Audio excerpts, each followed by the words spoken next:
Hello again. What'll it be?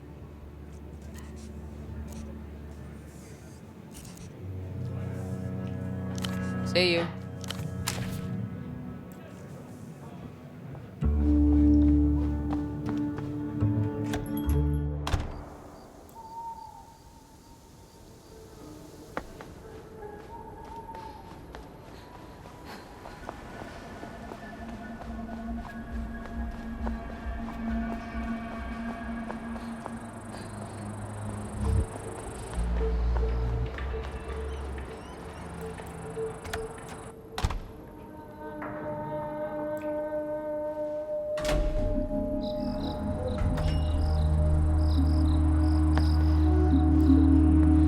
Hello again, Herschel.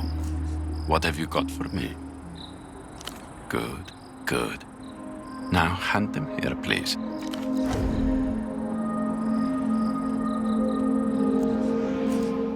Oh, wow. Are you for real? Wow. I got shot in my own dreams last night, Herschel. And it hurt less than this. There is a power differential here that you do not seem to appreciate.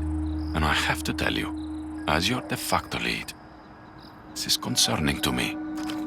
Now let's get this rendezvous back on track. The photos, please. When I said you were rusty, Herschel, I didn't mean to crush your confidence. I'm sure the photos are perfectly serviceable. You've already taken the pictures. Any damage is already done, and it'd be far outweighed by the sheer value of the information. Beyond that, withholding the photos would mean I couldn't possibly uphold my end of our bargain, even if I wanted to. And Herschel, this wounds me deeply. I guess it's true what they say, that you abandon your own. And seems that you can live with it, Herschel, like a cockroach. I feel pity for you, for your friends, and for your enemies. Goodbye.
And what about our once sturdy pony cigarettes? 10 years ago, they gave us wholesome bonuses and an excuse to leave parties we no longer wish to attend. Now, all they do is make us feel strangely tired. Miss Wilk, welcome back to the reality situation.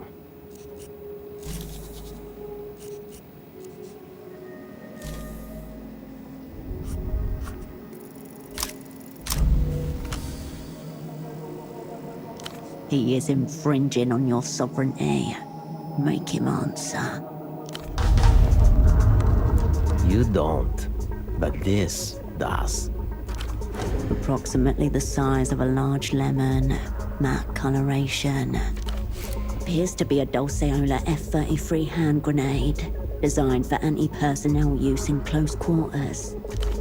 Take courage. This all made sense the first time. You will be engulfed.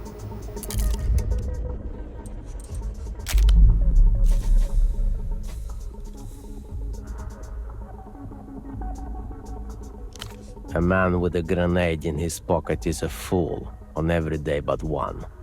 There is nothing to talk out. Language has already failed us. Your enemy's eyes narrow.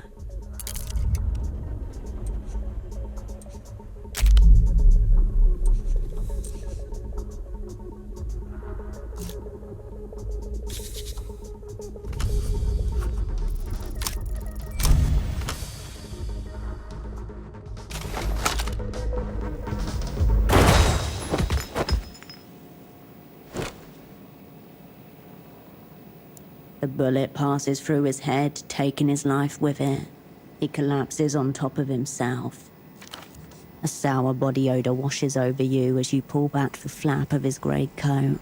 From the inner pocket, a sliver of red glints in the light.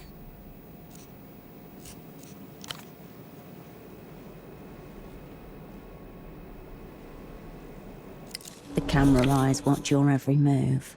As you rise from the still warm body, you catch flashes of yourself reflected in their convex lenses. The studio is silent, except for the low-frequency hum of its countless monitors.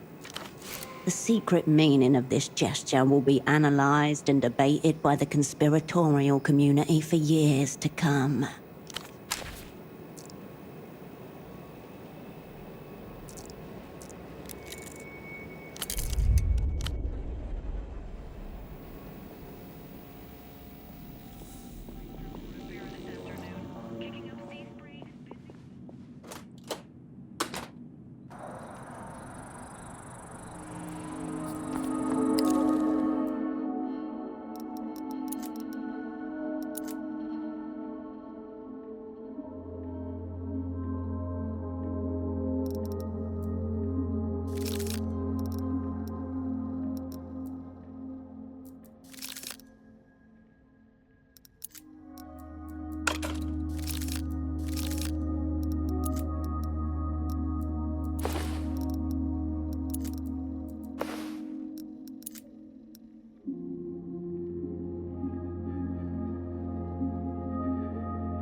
Hello again. What'll it be? See you. Hirsch.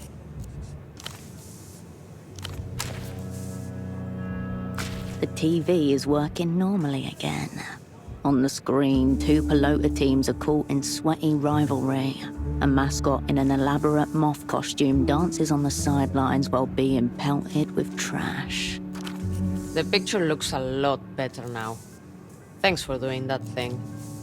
15 minutes pass in near silence as you stare at the television, mesmerized by the rhythmic action on screen. In your trance state, you hear a voice that sounds eerily like yours hiss, "Yes." when one team scores a point on a particularly tricky shot. It's only when the channel cuts to a commercial for tuk-tuk insurance that you snap out of the sports-induced reverie. The bartender gives you a brief, familiar nod as you slide off the stool.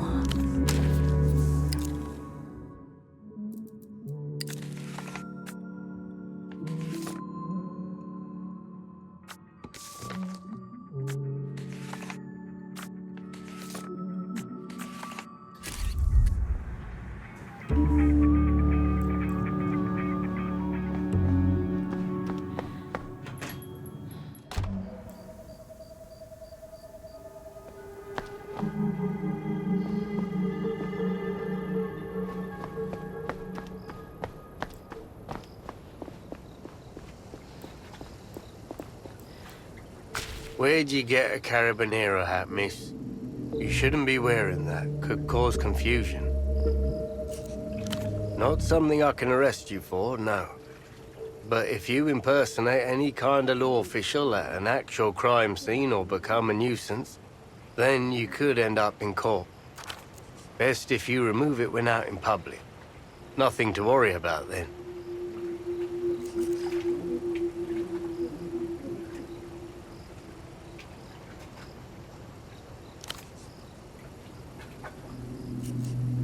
The officer looks into your eyes and finds the fear of your meaning.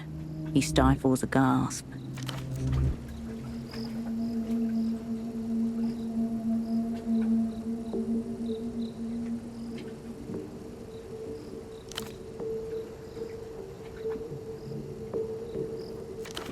Emter is all business, all the time.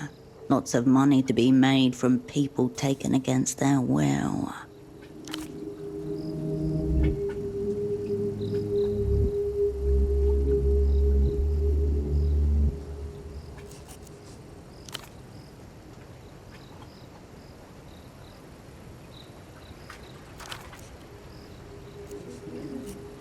The GM gives you the most cursory of nods.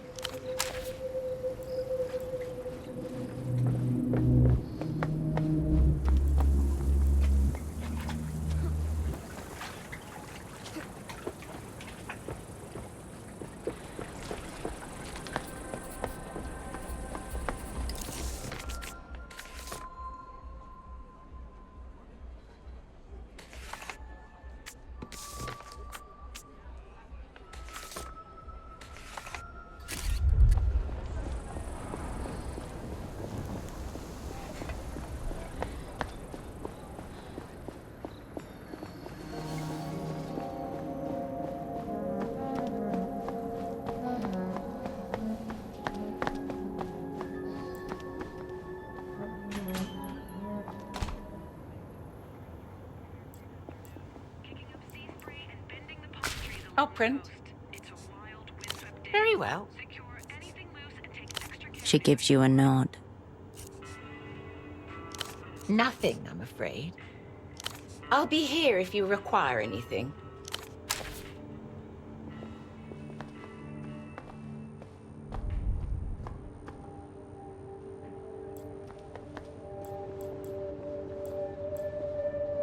The stereo is right where you left it. You place the disc into the drawer and press play.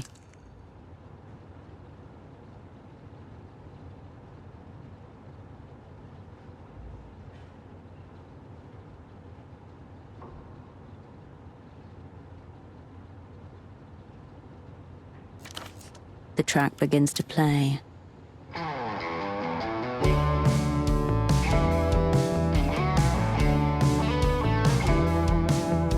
Burned out in the haze of it all, long distance calls, tapping the phone like a snare drum, lying at the foot of the bed, moon turning red, no vessel lullabies hum, and there's no checkpoint blues. I got no back blues. Oh, come on, honey, we'll take off running in our party shoes. All that I hear lately is my super block, baby. Cold or hot, the world could stop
You step away from the equipment.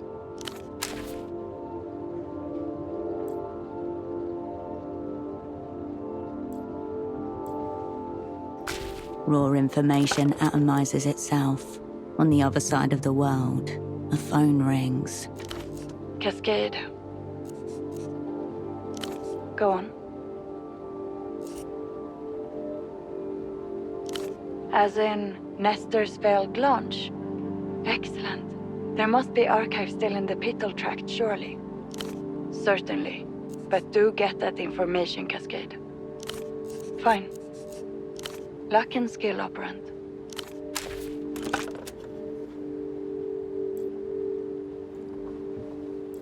The bed welcomes you for a soft slumber.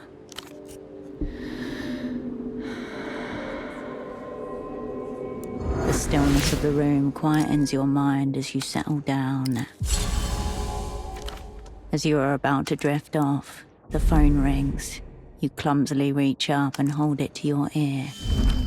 Operant, are you busy?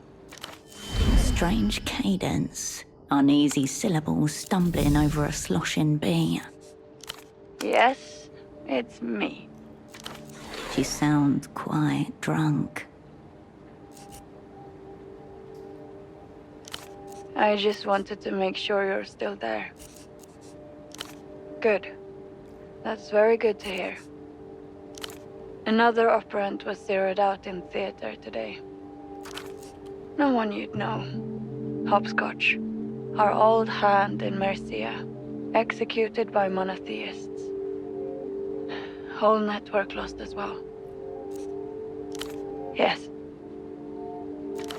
A resonant thud, heavy bomb glass on desktop. Oh yes. We're all very sorry. It's a highly regrettable situation overall. Hopscotch will get their unmarked star at the Palace of Culture. Tonight, all the controllers will go out to the Hyacinth Bar and drink Vana Kohila until we can barely walk. Too early to say. Hopscotch hadn't checked in for 48 hours, so I called their magic box and a voice I'd never heard before answered. It was a woman. Older, absolutely nonchalant, like a pensioner's, I thought. I said I must have misdialed. And do you want to know what she said? Of course you do. It's all right, dear. Nothing to get hung about. Of course, that's when I knew Hopscotch was dead. Feet swaying gently, a few feet above the ground. The left laces have come untied.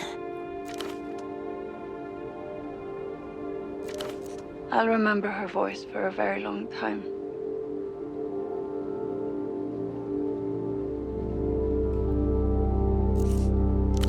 Don't just sit there while I discompose myself. Say something. This took a very sad turn. It won't be easy to swing it back around. Life sparkles in death's presence, magnificent and fragile. Draw her close.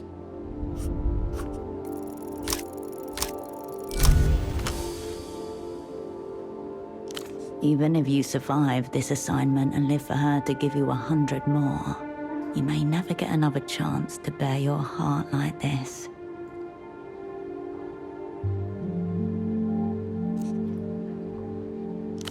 Don't talk shit, Cascade.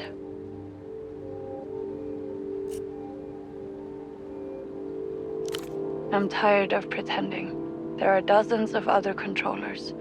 It would be the same with them. An invitation rather than an accusation. You hear her breath so clearly that you feel its phantom on your neck, as far away as ever, and somehow within reach. You hear a sharp intake of breath. Goosebumps rise on your neck. It didn't seem like shock, but pleasure at the question, and then at the sound of your anticipation. Cascade. But for once, it sounds like a prayer. I can't. I wouldn't be able to take it back. She wants a lover. She wants you.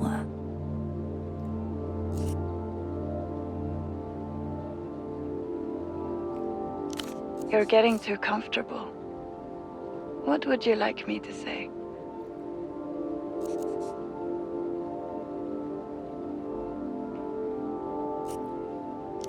I have brown eyes, a high-arched nose, a pointed chin, a slight but constant frown, like I'm always considering a problem. I have blonde hair cut to my jaw. That's you. I'm also quite pale. So pale that the dark circles under my eyes quite suit me. Like decorations rather than insomnia. But I'm probably a little flushed at the moment.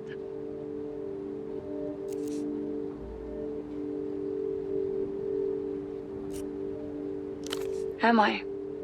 Maybe I was just getting us mixed up. You're so close now.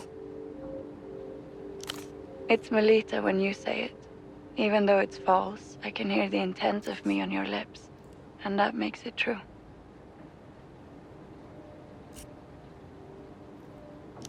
Come on, don't do that. She doesn't want you to stop. Laughter, golden brown. You are reckless, undependable, disorderly. You once told me you recruit assets based on feel. You are terrible. Adoration in every hair. Don't do that. She means it this time. What do you imagine when you think of me?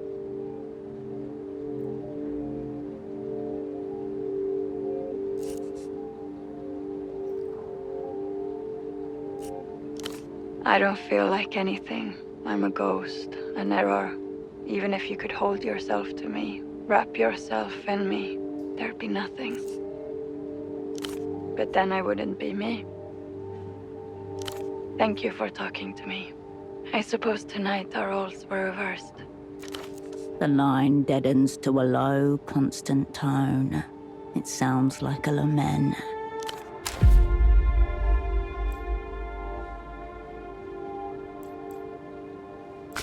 Three posters stare back at you from the wall.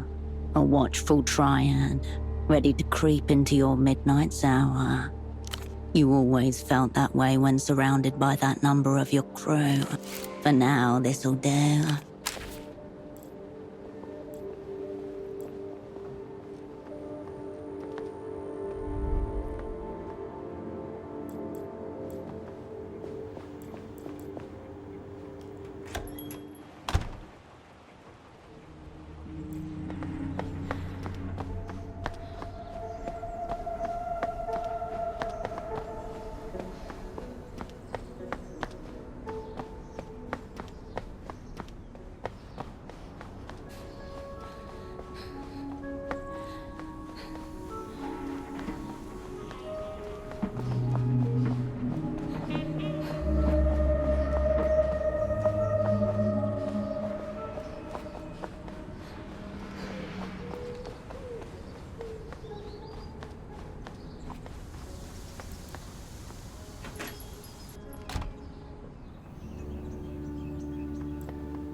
The imprint returns.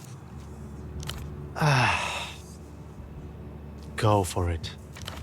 A familiar, immaterial sense of well-being is transmitted through the bald patch to you. He remains silent as a little shiver runs through him. I'll be here. Hirsch. Funny you ask. I did dream about that star shaman again. He was alone this time, walking through a forest or a wood. I don't know the difference. I got the sense that he was looking for something. He kept tossing those same bone dice into the palm of his hand. A weather vane for the flow of fate. I think maybe I just studied the rune script for too long. It got lodged in my head funny. No. Nobody? I trust you. I'll follow your lead.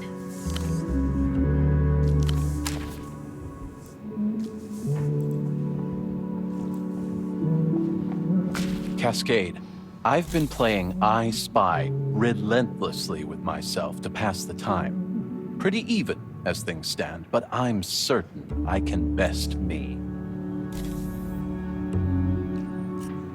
Please make them quick and vague. Your former double stares at you and lifts his eyebrows slightly. A long time passes. It's an acronym?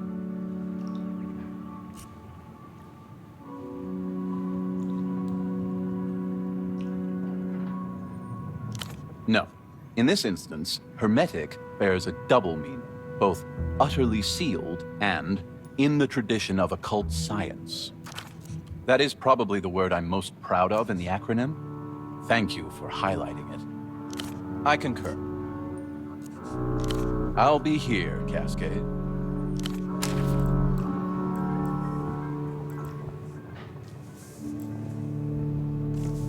Hey, Hirsch.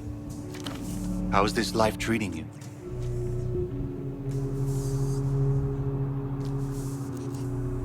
He inhales slowly as he lifts up his hand in parallel to yours. The baseline rhythm of the electrical signals in his body is steadied, a regular pulse instead of that jittering telegraph blip. Learning how to use my fucking hands again, like I'm a baby again or something.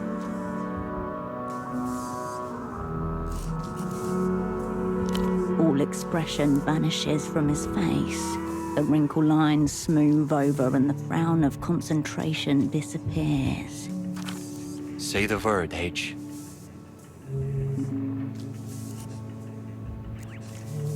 I already told you once, H. Not one to make idle promises. Once is enough for Ramses. I think you know the answer to that question, Hirsch. I'm not working with that guy. Your old double has been known to have an unsettling effect on certain people. Just no fucking weirdos, yeah, Hirsch? Yeah, that's exactly what I mean, H. Keep him the fuck away from me. He nods. Yeah, your man is a talker. He's been talking to this Duchess lady at least 4 hours a day. Had to stop recording, but I'm pretty sure we got what we need. Humiliation and degradation mostly. Which, you know, I can hang. But the thing is, fuck it. Hold on. Just listen. I want to sit at your feet, ma'am. I want to crawl across the carpet under the long table where all the draft agreements are spread out. I want to press my mouth against your ankle while... Are you wearing pantyhose? You've heard him talk. You know his arrogant, fast-talking manners. He's faking the stutter as part of the roleplay. Sheer nude. Without a back theme.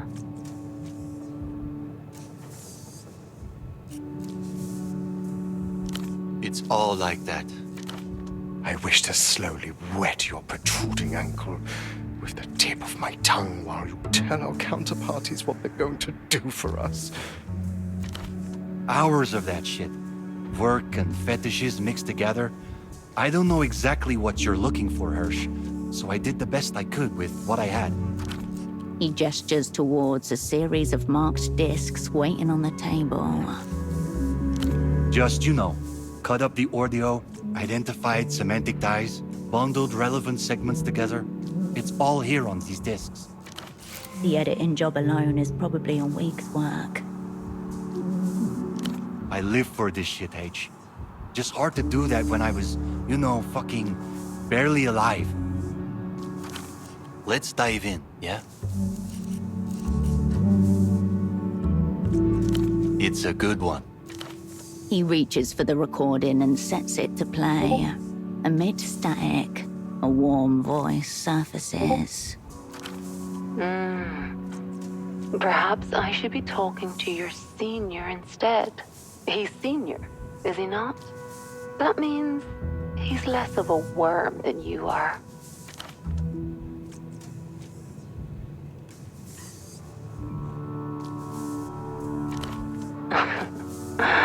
Are you hiding him from me?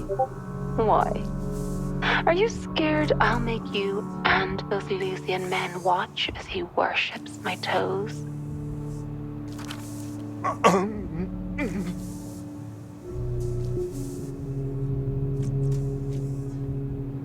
Ramses can only shrug with the weight of having listened to this multiple times already. It's not just Metamoto. One of our counterparties seemed to have vanished as well.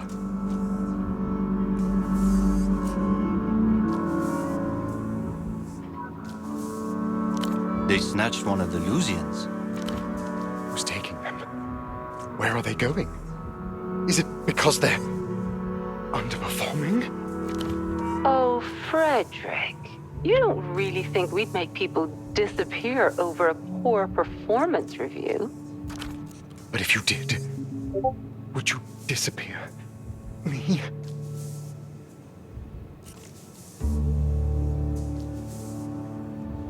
On to the next one it is. You know, I shouldn't be doing this without a solid psychic shield.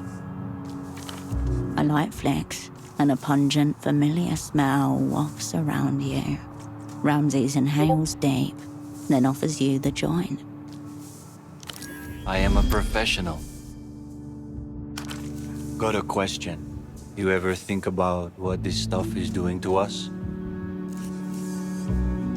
Yeah, but I mean, this is some kind of vegetable life we're inhaling, getting it into our minds.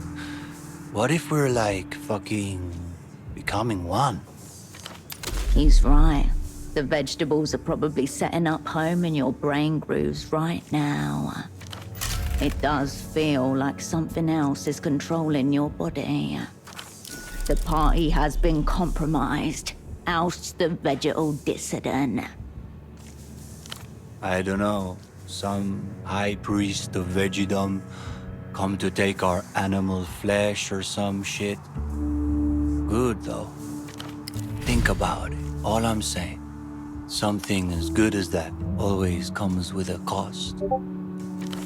He stubs the joint out and places it carefully, leaning into the haziness before returning to you. All right. Psychic shield engaged. What next?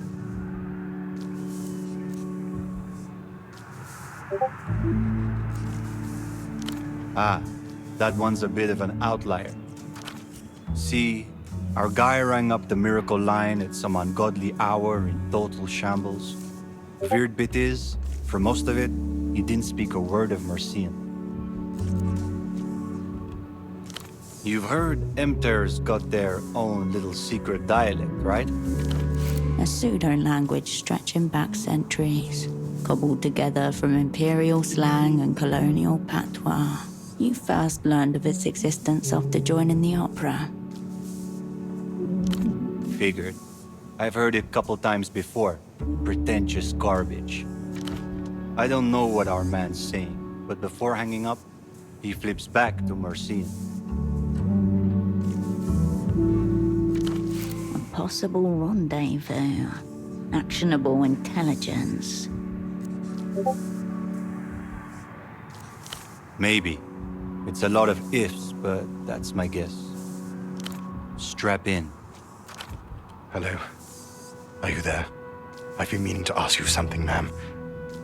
Forgive my impropriety, but Pluto care ledges mine cast onto luminant threshold.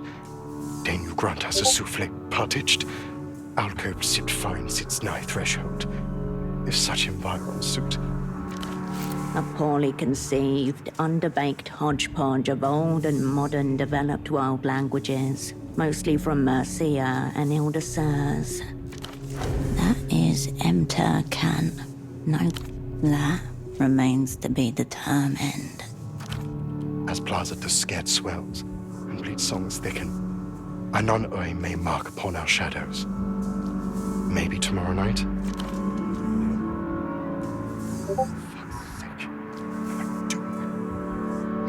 made a mess of me. Stupid cunt! The receiver is slammed repeatedly until the disc slows down to a stop. Now that part I get. The rest, not so much. You? The negotiator said he had a request and suggested tomorrow night. You know Mercian. That's a start.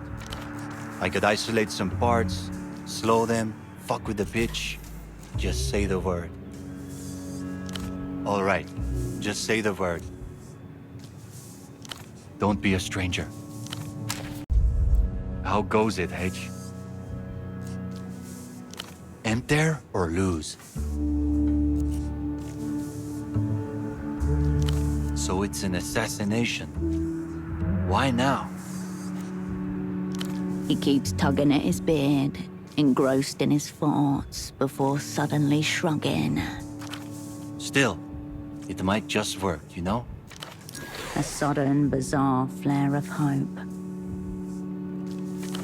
To be clear, we're definitely not making it out alive. But that doesn't mean it won't work, you know? On a grand scale and all. He gives a kind of shrug in which a slow nod is hidden. The Lucians love to wage war without waging it. Keeping it all on their own terms. The only way to win against them is to just fucking not play their subtlety game. Otherwise, they win without you even knowing you were playing. That's how the dream fell, after all. Why not? People dress like them, eat their food, mimic their slang. They don't need to invade this place. And whatever resistance they meet will be dwarfed by the number of open arms.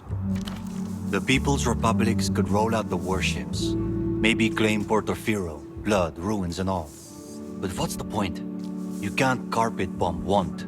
Thing is, what the Lucians are peddling, it's not real.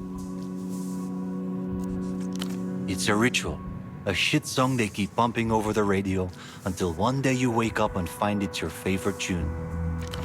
Symbols repeated over and over. A quiet process of attrition. That kind of cultural warfare, you can't fight it on its own terms. You have to put a bullet in somebody. I assume you know the broad strokes. The dream was a beautiful clusterfuck. Guilds, federations, communes, all working together. Been that way since the 2200s, going by the old calendar. Since the death of Sultan Murad IV, the last of his kind, inshallah. Maybe not at first. Maybe it's just what nations do as entities. They spread. You ever look at the map? Those things are fucked up. Malignant growths forever squirming against each other. Rustam fell because the world grew. It really is that simple. Modernity chipping away at it year after year. Final night, my people set fire to the dream.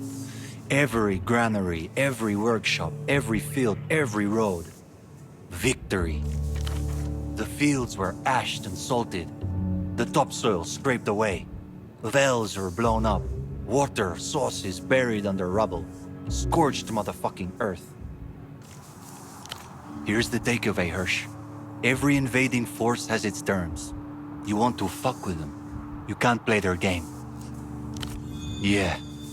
Plus, I figure I owe the Weeping Eye a little payback. Tribal and Sony shit. Read about it in a magazine years ago, and been fascinated ever since. Supposed to sound like a human scream. Horrifying. Reverse engineer assumes I have one. This is all I had to go off. A faded magazine cut out from a general interest digest from years ago. It shows a heavily feathered tribesman cradling a stubby flute, with the front end fashioned in the shape of a human skull. You know the kind, vaguely colonial, full of misinformation and the promise of erotic adventures with cannibals in far-off jungles. Pretty much. It talks a big game about how the whistle was used to paralyze the enemy before an ambush and how it would strike fear into the glands of their enemies. But very little about the acoustics, you know? It kept me going when I needed it.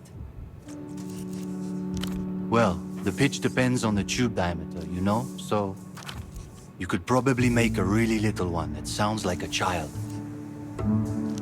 Nah, that's up to the player. Cavities in the shape of our fucking mouth and throat apparatus. Adding the leather strip as a vocal cord surrogate really helped. Just need to figure out how to tune leather. Supposedly, text says they used actual vocal cords ripped from their enemies, but maybe not. Slick crimson river of parted sinew and cartilage. With the utmost care, 2 strips of membranous tissue are ripped from the surrounding meat and tensed over a wood-tuning peg. Whatever they used, clay does not sound like that by itself. You will not regret this. With a great big inhale, Ramses blows into the whistle once again, sacrificing his breath and turning it into an encroaching sound. Within it, horribly you hear words. Like the screams of babies, the sound bypasses all logic and goes directly for the panic response. Deep inside, somewhere in the bloody recesses of your genetics, something primal and long dormant stirs. Over at the bar, Lucia has covered her ears with her hands. Every patron has turned towards you. A memory from several thousand years before your birth. See? It's like, even though you know nothing's happening, your body's sure it's about to get slaughtered. Seeing the look he's getting, Ramses hands the death whistle back, holding a hand up in sorry to everyone at the bar afterwards. Yeah, I think I know what you mean. There's something in there I can't quite place. Like it's just past what you're actually hearing. I can play it again if you want. Yeah. Don't be a stranger. Still waiting, Cascade. Slab's getting cold. That Carolina girl's buying me drinks. Seems pretty cool. Yeah. What did he think about El Pop? It's gonna be tectonic, Hirsch. Put your money down. Cultural bazooka pointed at the entire fucking world. Yeah, I should practice that. Stop focusing on the songs themselves and think about what they're doing. I tried to speak to V about that, but she never wanted to talk aside of it. El Pop will always be cool to me. It's the soundtrack to all this. Don't be a stranger, Hirsch.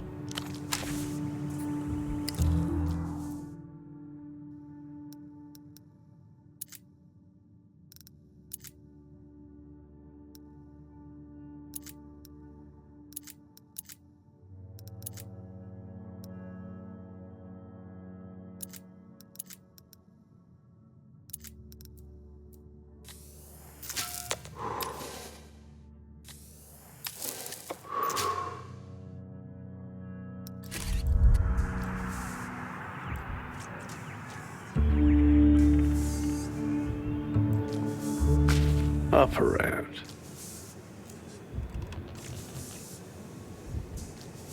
Bon, let's go.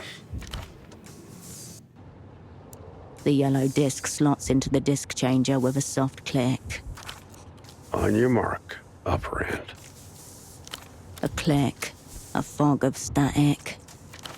A shapeless figure twisting in darkness. And then...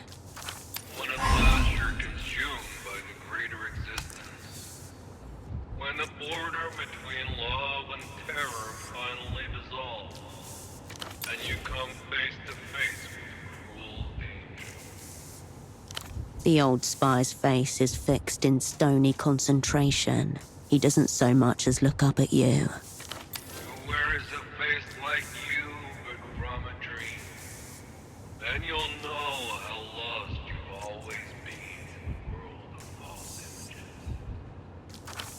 You but from a dream. The words on the red disc that was unceremoniously stripped from you. Just then you become aware of another sound, coming from the old spy's heart box. One you've not heard it make before. A warning. The old spy's body appears to be vibrating. His hand presses the headphone close to his ear. Shh. Damn you. Across empty rooms. And when you pass through the door in the air and return from your brief exile, all time and place before you, luminous, sense and no sense, cosmology of a dream you may have lived and may yet live again. Meanwhile, the old spy's lips move quickly, silently.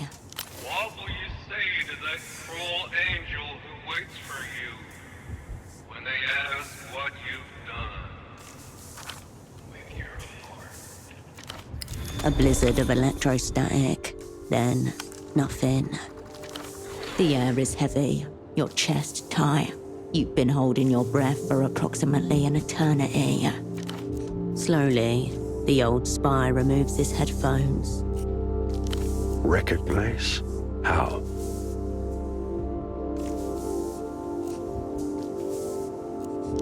The Einzeltone.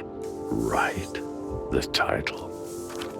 You but from a dream, like the voice said. Never understood music myself. Partially tone deaf. You mind? The old spy cups a large hand near your face as the end sparks to life. He lights his own and leans back. But all right. So this Ultravioletta, the missing pop star, she hears it too. That what you're saying? Coincidence would be comforting, and yet I'm not comforted in the slightest. You mark a distinct change in the old spy's demeanor. Gone are the cryptic circumlocutions and knowing flourishes. For once, you're on the same page.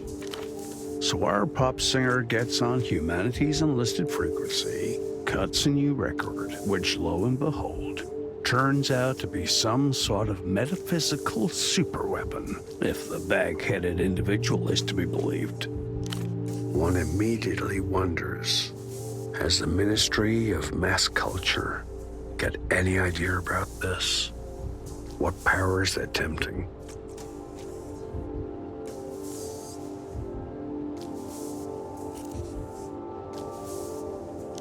No doubt.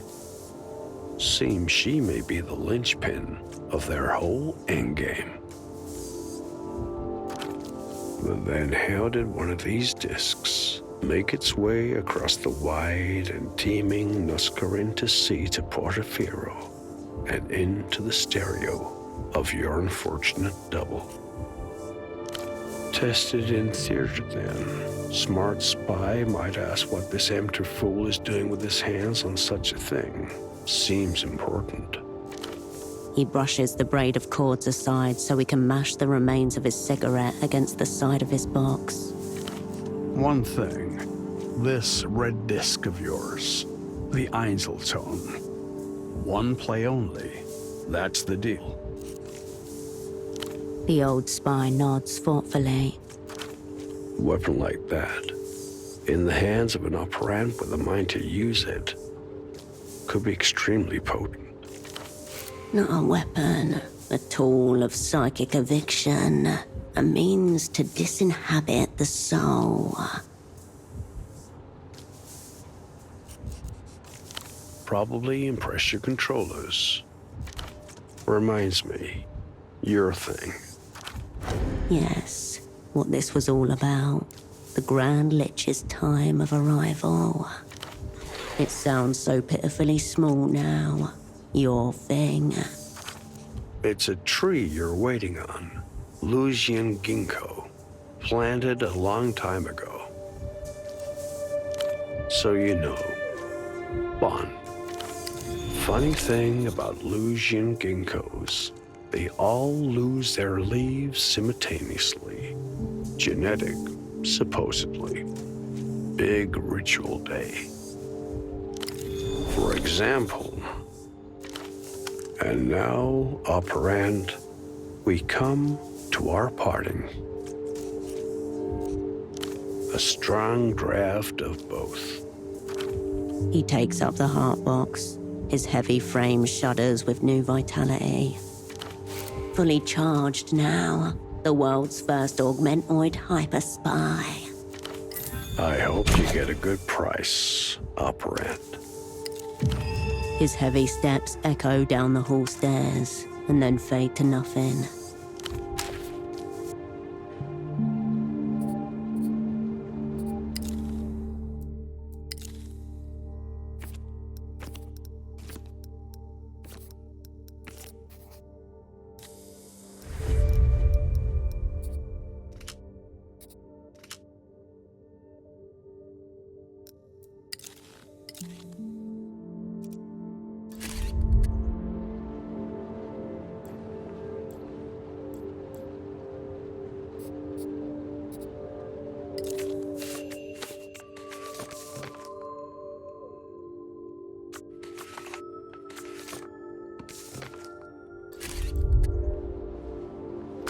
Raw information atomizes itself. On the other side of the world, a phone rings. Cascade. Go on. Fine. Luck and skill, operand.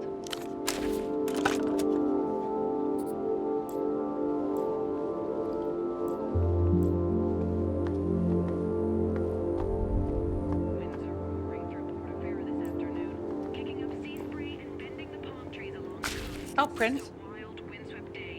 I'll be here if you require anything.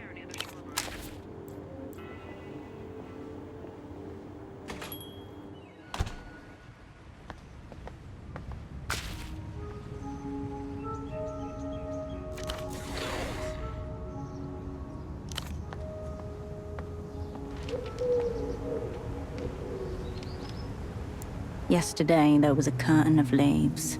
Now, simply a tangle of bare limbs.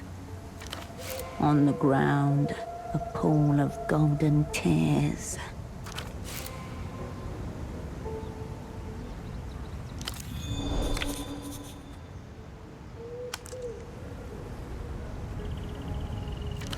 Yellow leaves swirl about your feet. The naked branches seem like a mass of fingers pointing in every possible direction.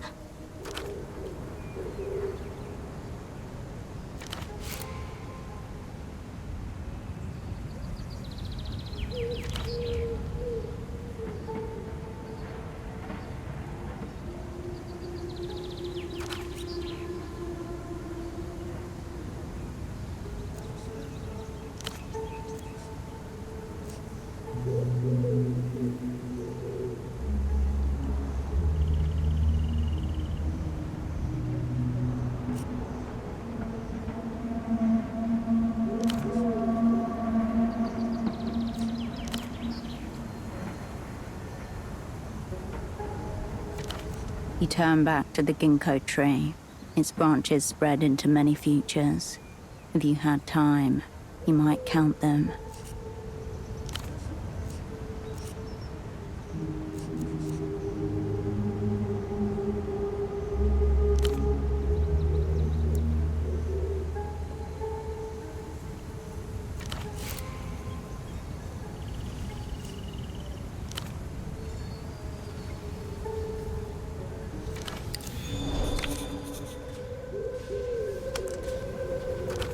The days are gone.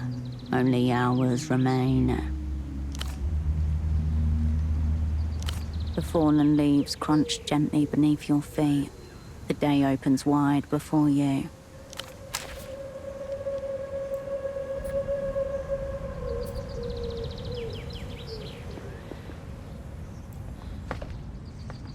Hello again. After what she did to you, I don't understand why you would do that.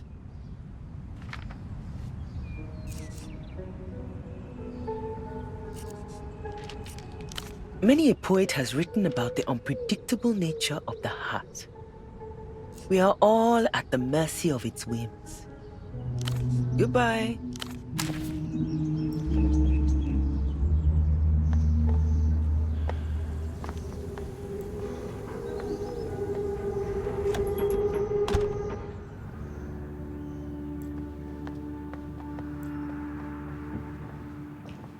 Cascade, I've been playing I Spy relentlessly with myself to pass the time.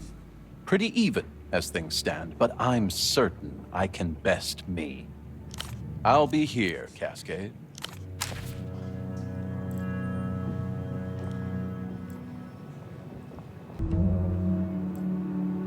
Hirsch.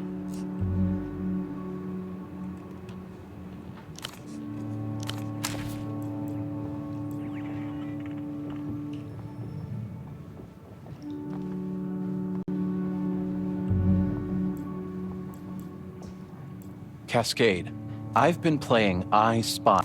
My mind's burnt out from last time, Cascade. I'll be here, Cascade.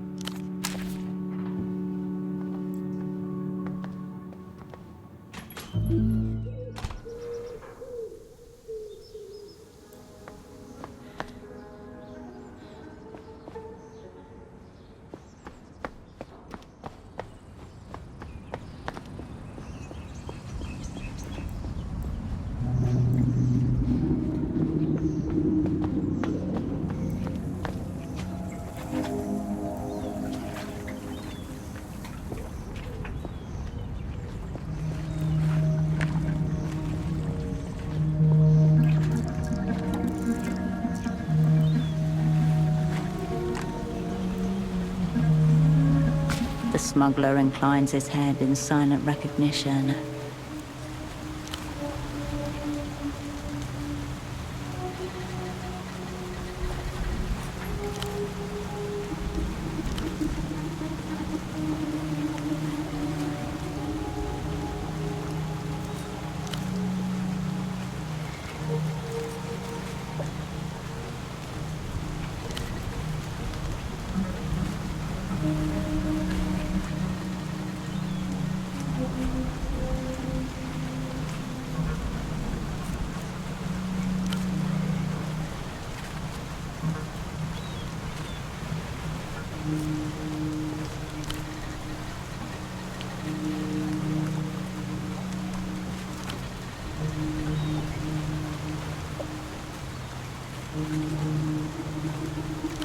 He turns his head briefly, as if hearing it now.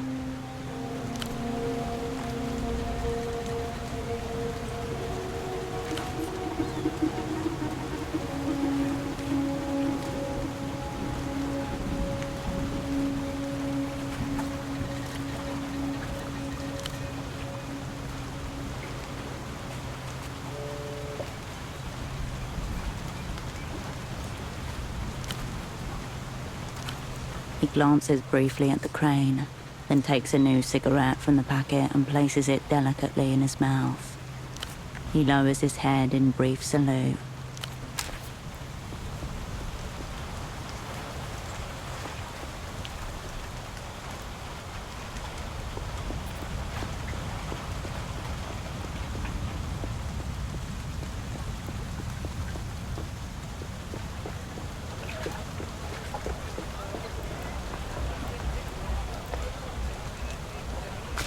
Wolf time. The children ignore you, entranced by the television. If you want anything, I'd buy it now. I'm going on a break soon. Under the thick hoodie, her eyes are fixed on a single point to the west. She swings her head back and forth, bleach blonde hair getting in her eyes. I've decided I'm going to do it. I'm going to use the payphone. It's not that I don't believe you.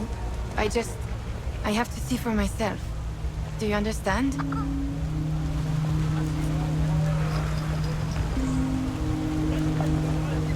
I know. I'm probably just going to be standing there saying gibberish into the phone like a crazy person. Ugh, I already feel like I'm going crazy. Then at least I'll know for sure what happened to my dad. I have to at least try. No longer can she live with the burden.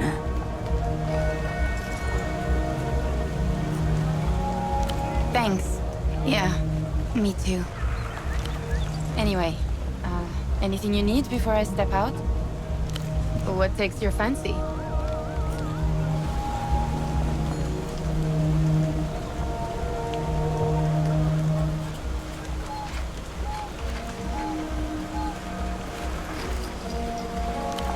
You need anything else? Thanks for stopping by.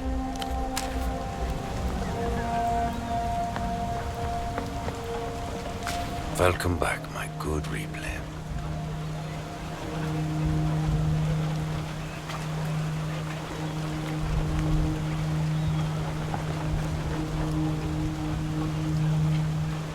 The vendor stares at you, his expression cycling through its full emotional spectrum in milliseconds. Confusion, then surprise, awe, fear, rage, disgust. Finally, it settles on a profound despair. He stares at the ground and lifts an open hand in front of his face. As if toward you, vector of the techno-plague, away. No more of this.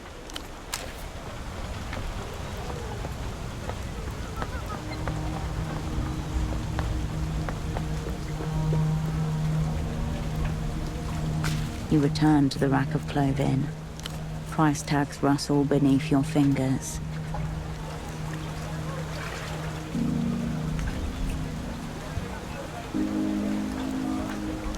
The rack sags a little in the... You turn away from the rack.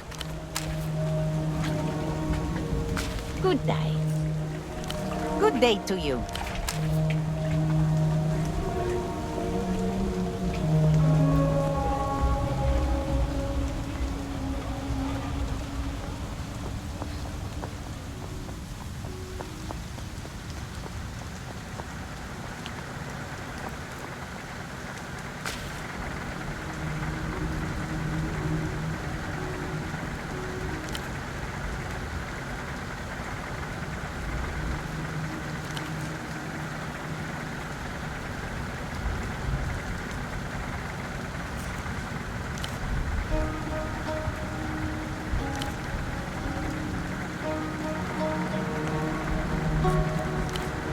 Pleasure.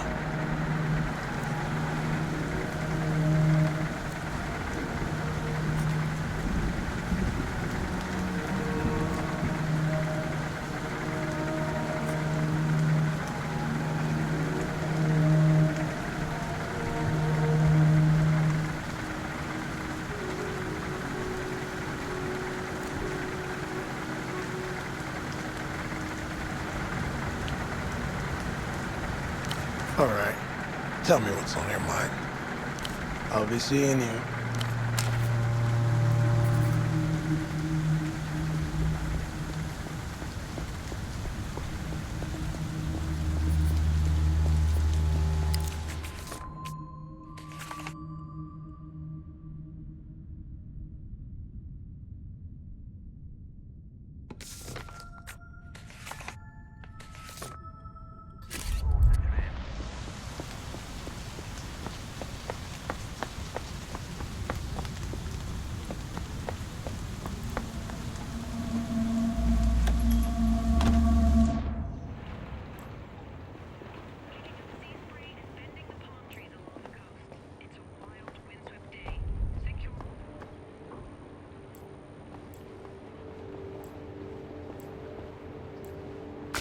Raw information atomizes itself.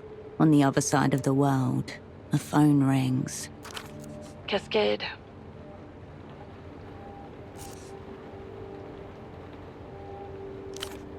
Tomorrow.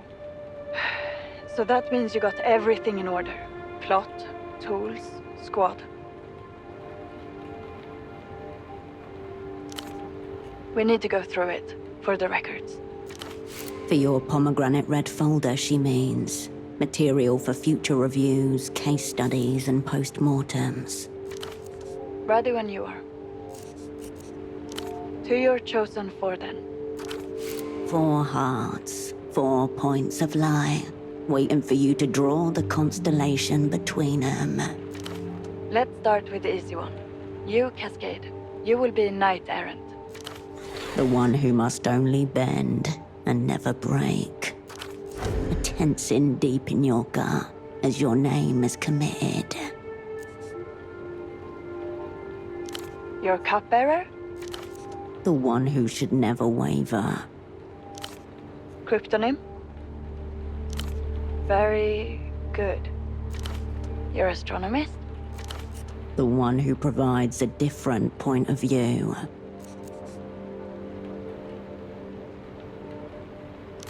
Kindred. Lastly, your fool? The one you cannot do without. Radian. So that's Knight Errant, Cascade, Cupbearer, Yo-Yo, Astronomist, Kindred, and Fool, Radian.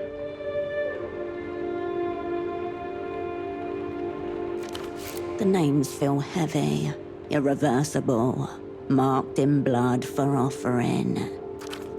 And you're certain this is the squad? Once I submit this form, we're committed. My take? Yo-Yo is untested, bold, borderline, which may be exactly what this task calls for. Radiant and Kindred are experienced assets who trust you implicitly, despite what happened 5 years ago. Though that comes with its own emotional weight, I would imagine. But this is not my squad, Cascade.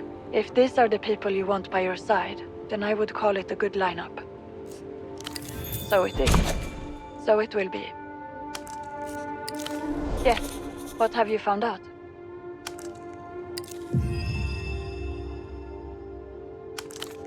Good. Very good, Operant. This is a lot to work with. Hold on.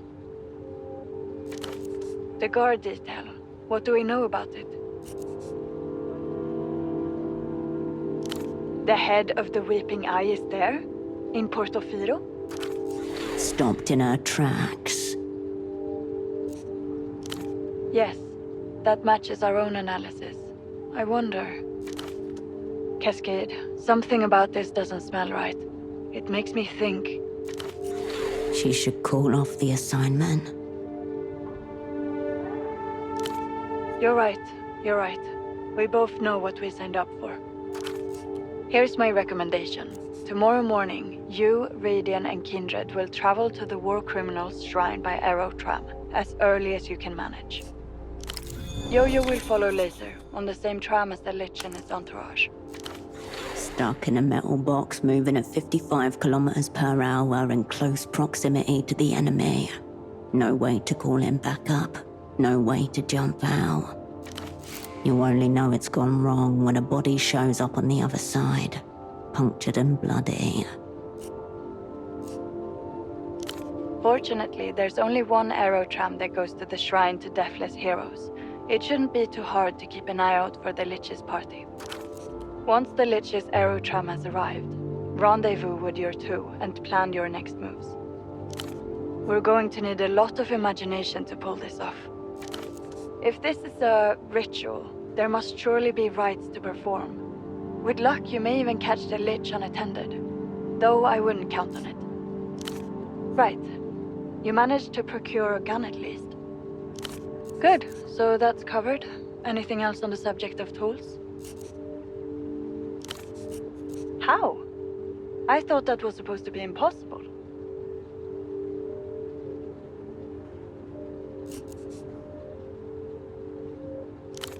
If I recall, the Aero Trams there have jukeboxes in them. I suppose you could rig one of them to play it, but... I don't know, Cascade. Hesitation in her voice.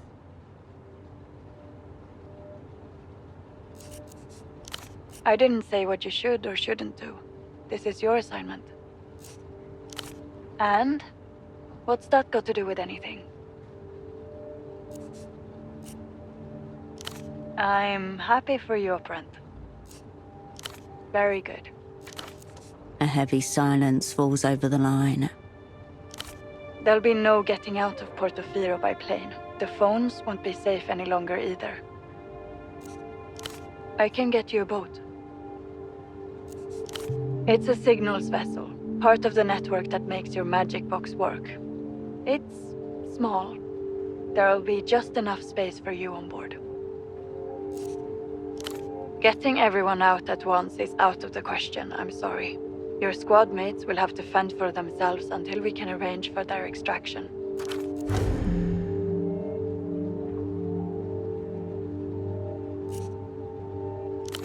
There's nothing I can do, Cascade. We're making it up as we go along.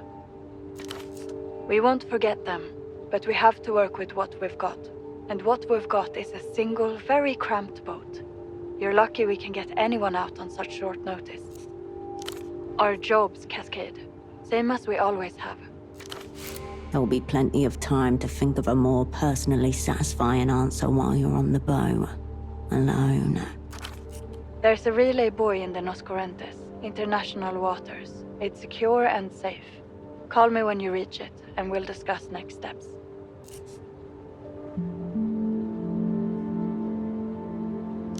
I know. We'll get them out as soon as we can. Get whatever rest you can, and take solace in this. By this time tomorrow, it will be over. Luck and skill, Operant. A click in your ear, a moment of silence, then the familiar hum, somehow more empty than the silence.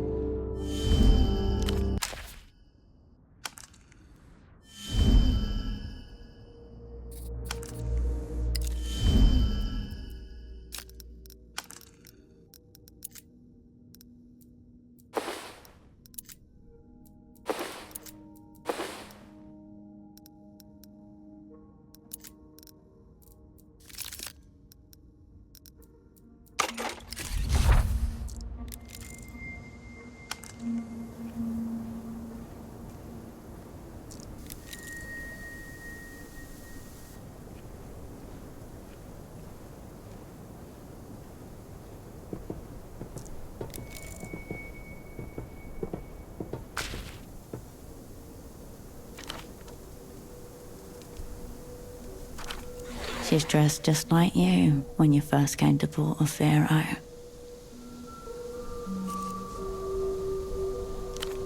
She looks down at herself, realization dawning. Shit. I didn't even think. I just thought I should look normal. Spy normal. And it has pockets. She flaps her hands around inside them to demonstrate volume. Is it okay? Sick.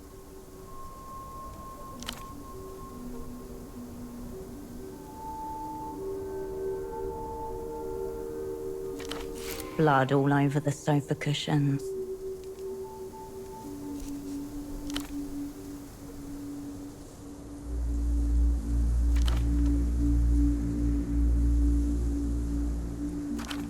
She has surpassed him.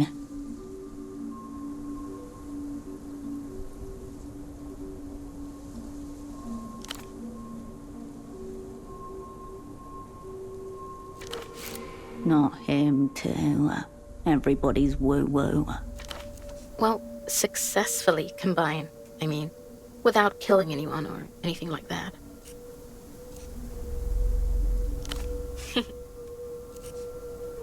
With me? What about Ramses?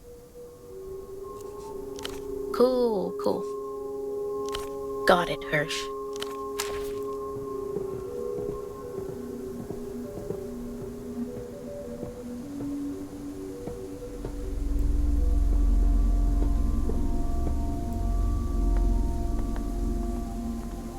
Hello, Mijita. We'll be opening up soon. Let me know if I can help you with anything in the meantime. The woman behind the counter sucks on the straw of a large plastic cup with a ferocious-looking cartoon wolf topper. Red, black, terror. She sips upon Her Majesty, tyrant wolf. Red-eyed, cloaked in black with a huge spiked pauldron on one shoulder. The plastic wolf leans on a double-headed axe. She's older than the other wolves, but no less powerful. Only a handful were manufactured. Avid collectors wait with bated breath to see if another run will be issued. So far, nothing. No trust, no mercy.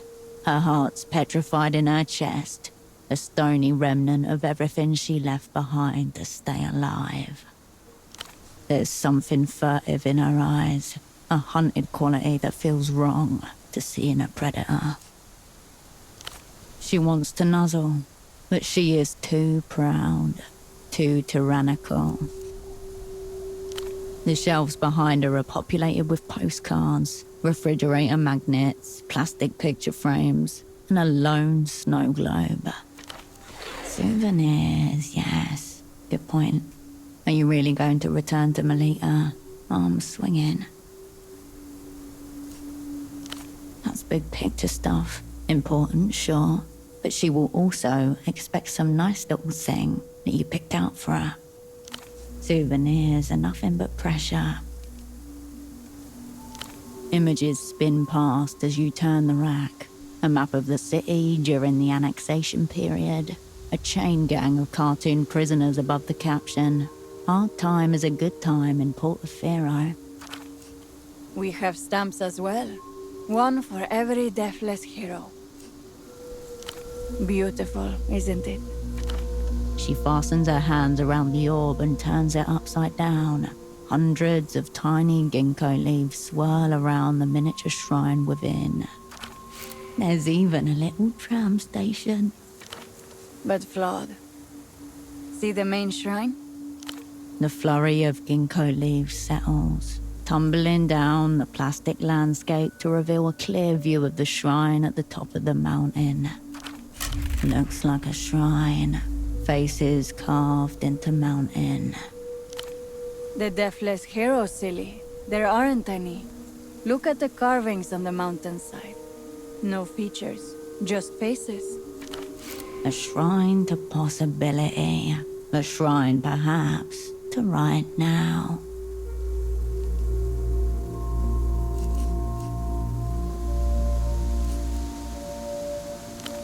Faceless tools of history. Their anonymity fated to outlive them. Consecrated yet punished. Braving the peaks until rain finally scours the last semblance of cartilage from the rock face. The operant shrine. The revolutionary spirit. A forever sphere. Oh, this isn't for sale, mijita. I keep it so I can swirl the little leaves when they're not in season. Reminds me of the good old days, every year. The pathological nostalgia of fascism. A contradiction so great that it drives them to crave a past that is not one. The plastic is cool in your hand, still a little wet from the morning mist, printed with an image of a long aircraft carrier. The rapper Sarah, Iron War Queen of the Lusian Naval Fleet. Powered by 2 A4W nuclear reactors and 4 great steam turbines, this Lancer-class behemoth carried out the bombardment of the western provinces in '82. Very good. What else do you know about it? Wow, you know a lot about the Lucian military. Interested? She's on. There it is. This is Melita all over. Bring this back to her. The spoils of war. So will she. Cheap plastic, in varying sizes. None of them contain a picture within. It's traditional to leave a photograph at Canopus' shrine. The frames are just a medium for the offering. People who are no longer here.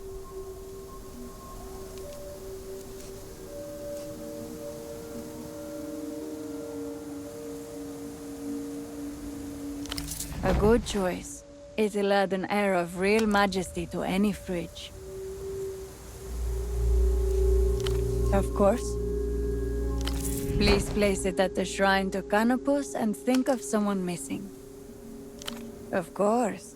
You stand before the first permanent structure built in Portofino by the Illuminated Empire. The main shrine is dedicated to Canopus. Additional shrines have been built around the core to commemorate the deathless heroes of the Lucian people.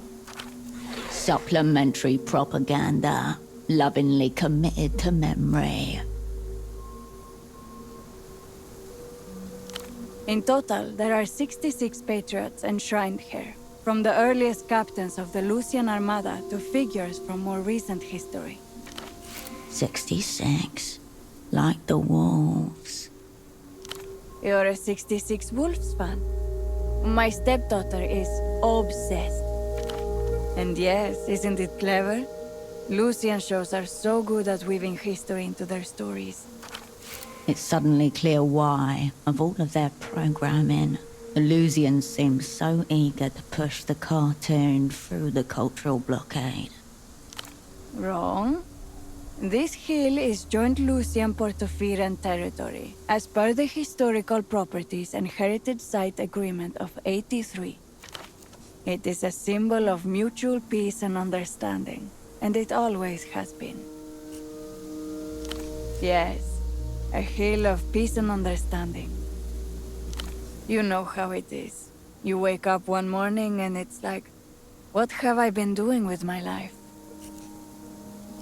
Well, I came over from Luz in the 70s, and I realized, I'd really missed it.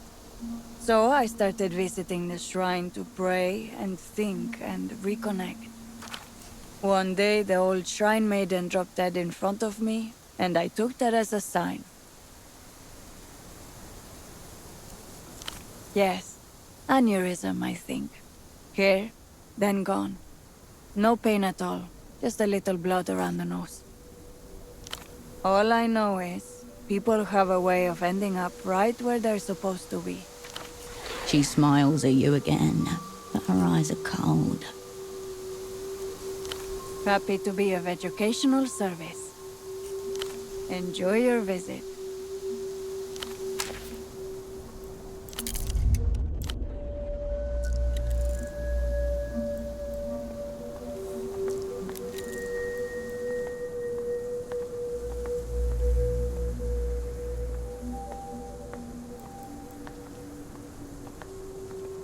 Hello again, mijita. Of course. Can I interest you in anything else? Of course. The main shrine... Supplementary propaganda, lovingly committed to memory. You asked for the rundown. Please be respectful. True fanatic detected. Be careful what you say and how you say it. Happy to be of educational service. Enjoy your visit.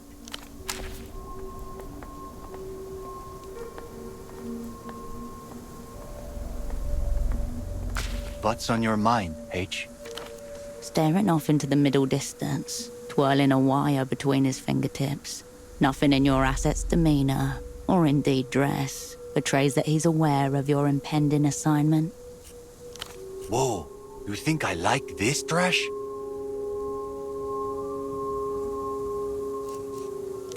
Fucking, I'm into Plague, H.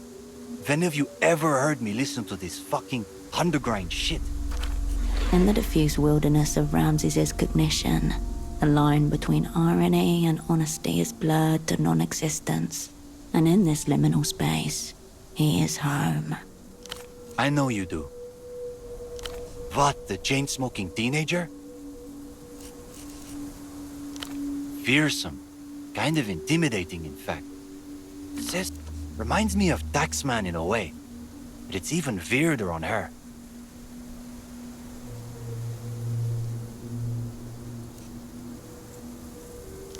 Oh, checks out. Not a second of hesitation, doubt, or curiosity.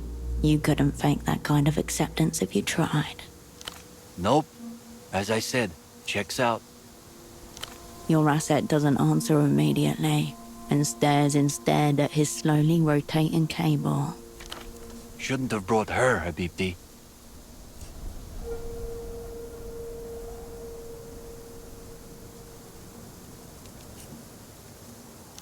Yeah, she showed me her tech. It's sick. She's the best you could wish for, H. It's just fucking... She really thinks we're going to make it. All personnel have been briefed on a need-to-know basis and are sufficiently aware of the risks. A delicate ship constructed out of the flotsam of spy dramas and revenge fantasies sails headlong towards this rock, where it will shatter into 1,000 lacerating crystals. You and me, bound for the meat grinder, H. No problem. I am.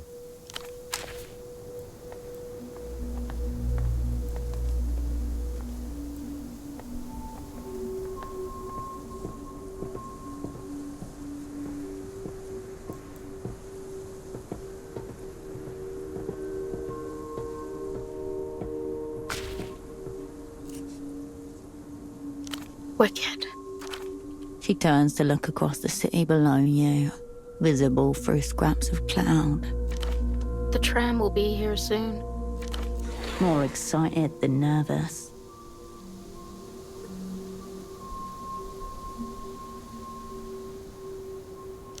Yes and no. I'm just focusing on the assignment itself, you know? Not thinking about it. This is the way through.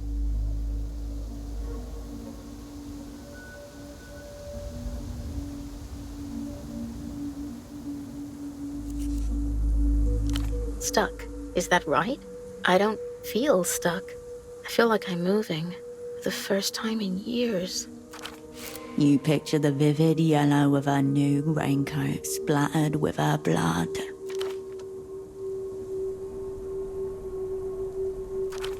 I don't think you should have chosen me for this assignment.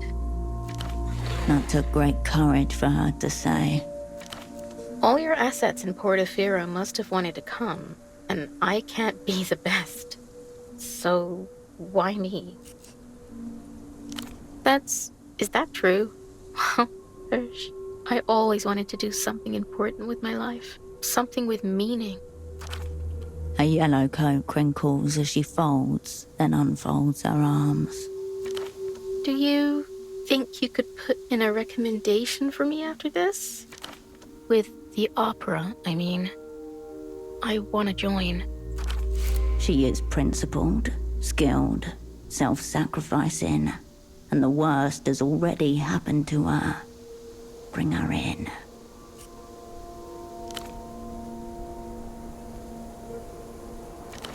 With you, the words echo down the hollow of your body.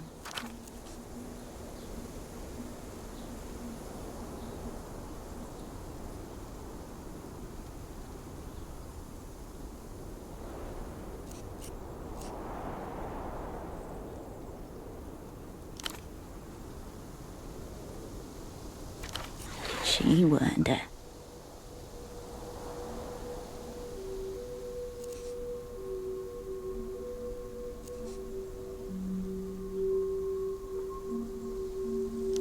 Oh, sorry. I already proved I can do the advanced cognitive maneuvers. I can be like you, Hirsch. Like you, a self-loathing pity farm. Maybe this isn't Carolina at all, but something else which came back from the technoplane. Hirsch, you're looking at me funny. Check for a pulse. With any luck, you might find none.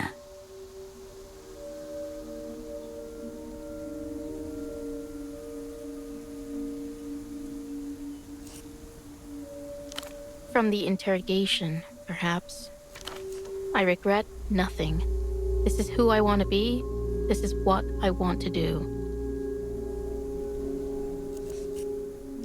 We're on a break. He doesn't need me anymore. And why does this have to be about him at all? It's me who's here. It's me who got picked up. It's me who wants this. Take me seriously, Hirsch.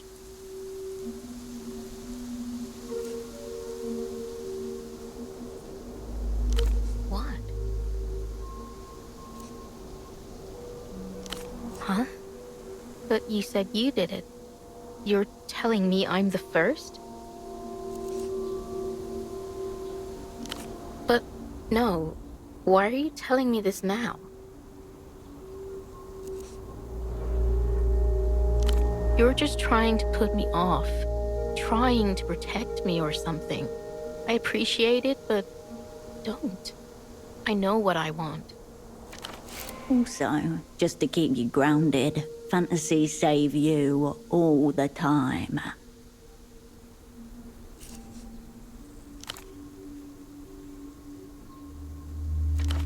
A gust of wind blows her hair from her face, obscured so often that you forget how much she's grown, that the picture of her in your head is still no more than a child. You're going to get her killed today. The tram lines creak and crackle above you as the carriage lumbers into view, stained with mist.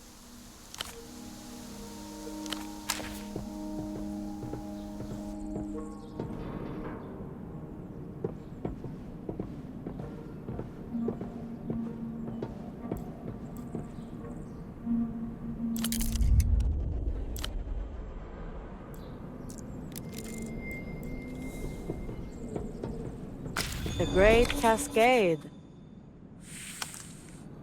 On time. World's first. She's dressed in a vague impression of a school uniform, customized to within an inch of its purpose. Worst one yet. Looks like I'm the only cunt who showed up. Whatever. School can get fucked. Saw a decrepit dope and some barely sentient goons get on a central. They sat over there at the table thing. 4, including boss cunt Leech. Or maybe 5. Couldn't see shit down here, so I went up and asked one of them for a light. Pro move. Could have been 6. How the fuck was I supposed to count? They were all like undercover. That's why I asked for the light. I've got tricks. The old guy reached over with a lighter, said he liked my badge. Ultra Violetta. Who else?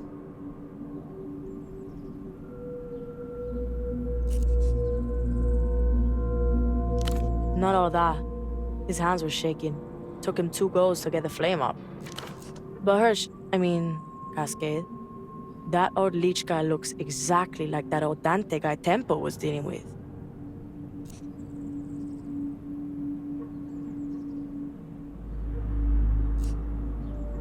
Lucky he's in prison then. Otherwise we'd be slapping both to make sure. Anything else, Capitan? You mean, what do they look like? Like hired goons, I don't know. One of them had a ridiculous coat on, fucking standard for these clowns. And another of them had weird glasses. No hair, he looked like the actual boss cunt to me.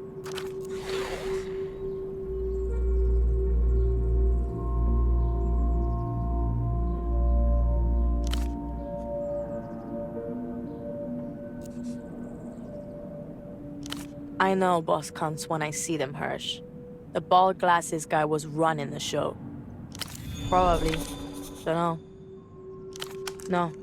Leech was definitely packing a cool lighter, though. I'd say I felt some guns, if that's any use.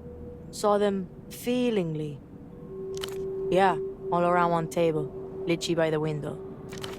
They're all fine friends, obviously. Enjoying their day out. I don't know, I wasn't watching them the whole time. That would be pretty fucking obvious. Some form of explosive device may have been useful. Remember, front toward enemy. Could go either way. But if things go totally fuckward, we'll get our last licks in. Let's say that. They'll know what they killed.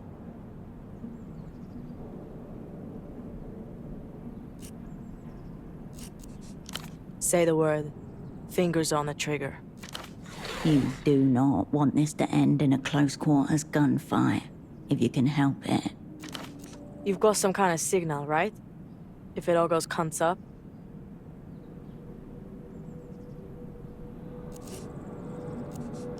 What if we're split up? Or we can't see each other? You picked a kill site on a mountain with one fucking way out. This tram. There's a jukebox. Pick any song you want. Think of it as a signal, a sign for us to make our move. She motions to the music player beside her, wedged awkwardly into the space behind the back seats. I thought so. It wouldn't take much to break into it and set your own music. At best, a distraction. At worst, a war cry. Fine. Ready. Let's go. Tempo never really got nervous either. A sociopathic streak which often served him very well, but occasionally very poorly. I know I'm not a trained spy or whatever, but when it really counts, I won't let you down, Hirsch.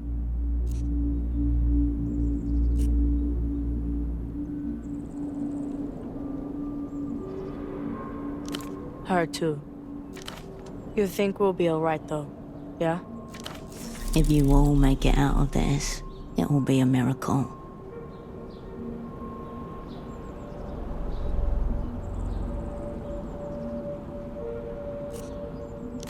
Then we'll be alright. Tempo always said you were high level too.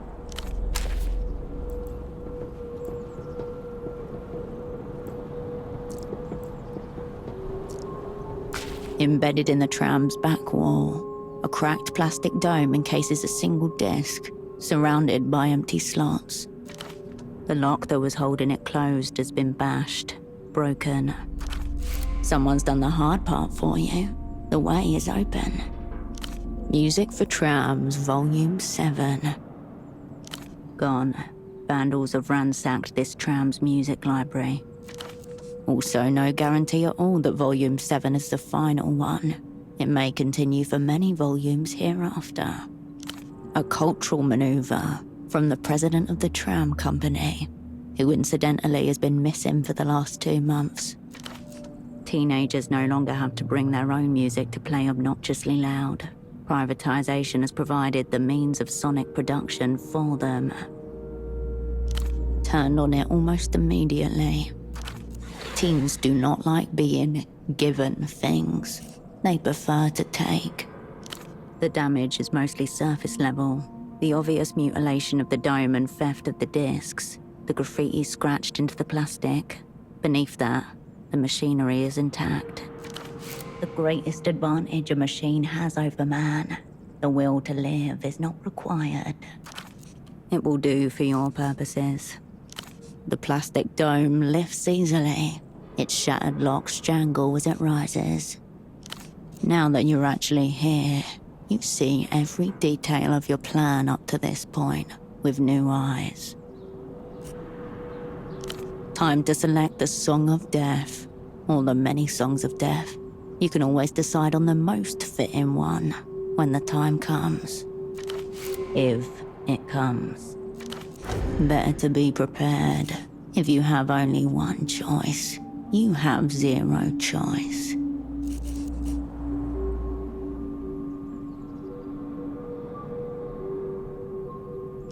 You slide the cartridge into the first slot and shiver as you hear the click of the machinery snapping into place.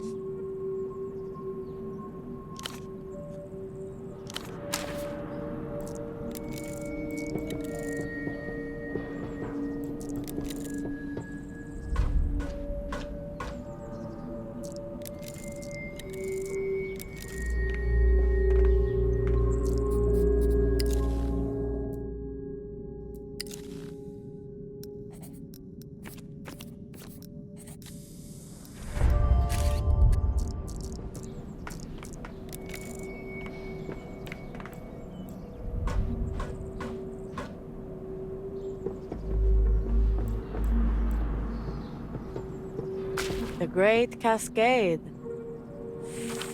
She's dressed in a vague impression of the school uniform. Fuck do I care? I'm playing a role. Delinquent youth. Saw a decrepit dope and some barely sentient goons get on a central. Yeah, him. Our prime target. She was about to say something else. Something she thinks might be important. 4, including Boss Cunt Leech. Or maybe 5. Couldn't see shit down here, so I went up and asked one of them for a light. Bro, move. Could have been 6. How the fuck was I supposed to count? I've got tricks. Ultravioletta. Who else? V's gonna watch over us. But Cascade. That old leech guy looks exactly like that old Dante guy Tempo was dealing with. Lucky he's in prison. Anything else, Capitan? Keep your powder dry, Cascade.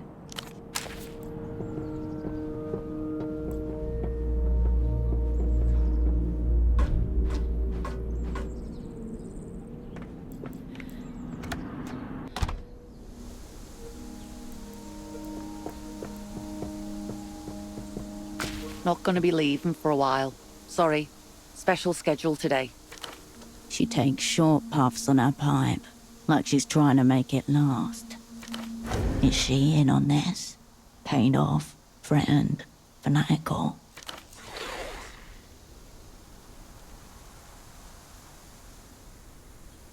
Some government types riding the lines today. I don't really keep up. I just know we don't leave until someone important looking tells me to. Then you got a long and dangerous walk ahead of you.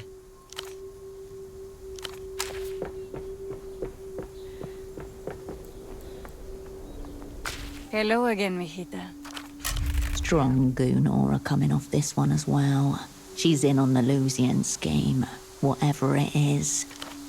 Keep clear of the nails. One swipe and she could open your jugular. Oh, this? Very rare, I think. And exceedingly powerful. You'd have to ask my stepdaughter. She's the 66 Wolves expert in our home. I don't know. Unless you'd be willing to do me a favor. Our groundskeeper's useless. He always seems to miss Admiral Rigar's shrine. I bet he's missed it again. Would you mind tidying it up a little bit? Hector Rigaud. He led a group of brave freedom fighters and almost reunited this island with the Illuminated Empire back in 38. In the end, they were defeated in a last bold stand on the Hill of Peaks. Admiral Rigaud was posthumously awarded his honorary title and rank in the Lusian Navy. This is the Lusian version, sanitized and brimming with valor. It's yours. The shrine is just up to the... The shrine is just up the hill and to the right. Enjoy your visit.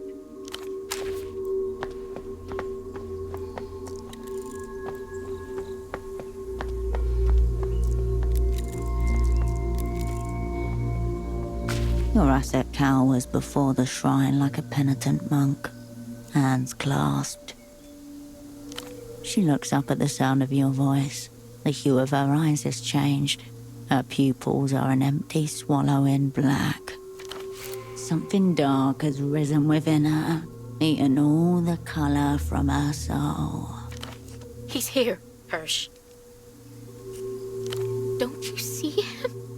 Recognize him? The man over there, Lusian. I know him from my interrogation. It was him. I'm going to kill him. Fuck the Lich. This will make it easier. Take out one of his fucking guards.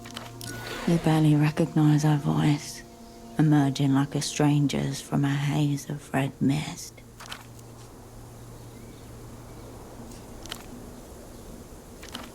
What the fuck? Hear her out. She pulls out a grey, saucer-shaped gadget from her pocket. Little bits of foam stick to it, and there are broken pieces at the side. She's torn it from something else. It's from the sleep study headset that you wore. The part that takes control over what you see and feel. I've modified it. Well, it tells the brain what to see, what to feel, what to do, right? So I click the sides here, and it thinks it's on someone's head. And it will tell the brain to destroy itself. Necro-techno sorcery. Awesome. Hang on, no. She cannot possibly have tested this. No untested gadgets on your big assignment. Obviously not. I don't just have spare brains lying around, Herschel. Please, please, please let her try it. I didn't want you to think I didn't trust the plan or anything. I brought this in case we got caught. An arsenic capsule. Clever. The signal doesn't carry far, but it's designed to be worn, so it will make it through a layer of cloth. A reverse pickpocket. Devious, difficult. She can do it. Stop her. He may recognize her and sound the alarm.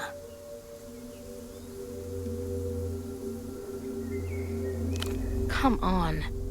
If he remembers me at all, it's as a scream or a bruise. I can bump into him, he won't notice. There may be one less Lusian to worry about if she succeeds. The odds were never in your favor anyway. Trust her to pull this off. Yeah. Fuck. Yeah. Now, let's pretend we don't know each other.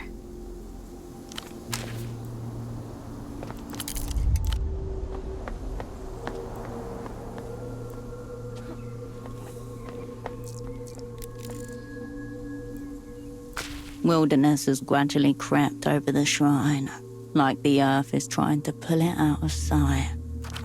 The facade bears many wounds, chipped stone, deep gouges, a mask of red spray paint, deaf to strange cousins. A perfume of pollen, stale piss, and the dead plant lingers. Lichen grows where the sun hits, and moss in the shadows. Acid rain and thrown rocks have left pockmarks in the granite. Though time and neglect have taken a toll, it's only been here for about half a century. It seems to sink back into the overgrowth as you retreat.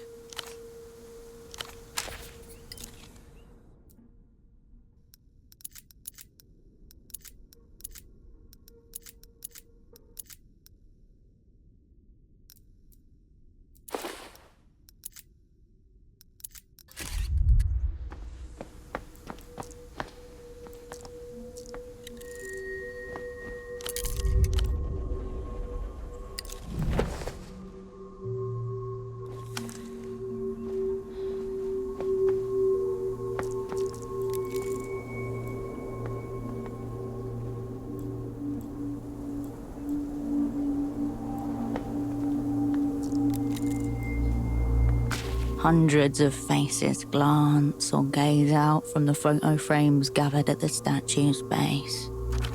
This shrine is dedicated to Canopus, pride of Carina, star of aging, wisdom, and death.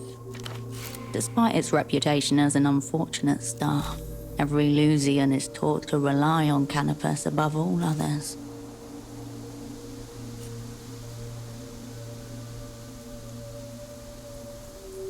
The shrines here are built atop the core of an ancient shrine, one of the first to be consecrated outside the Illuminated Empire.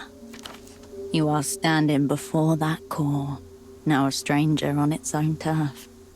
Though it may be half forgotten, it remains the core, the center of a nuclear meltdown, a mass of corium long since cooled, pulsing still with elemental dread. Not all can bear the approach. Make this boss star close, gang. That would really fuck the Lusians off. The faces in the frame.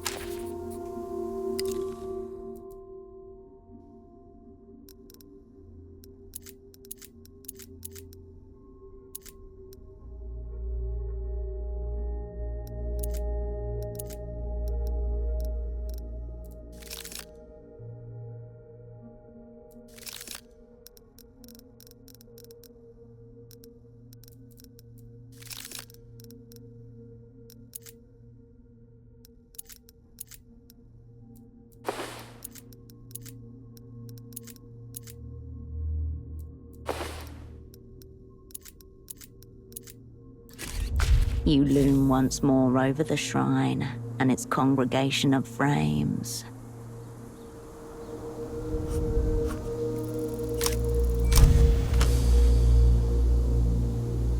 You gaze at the statue rising above its static congregation of true believers.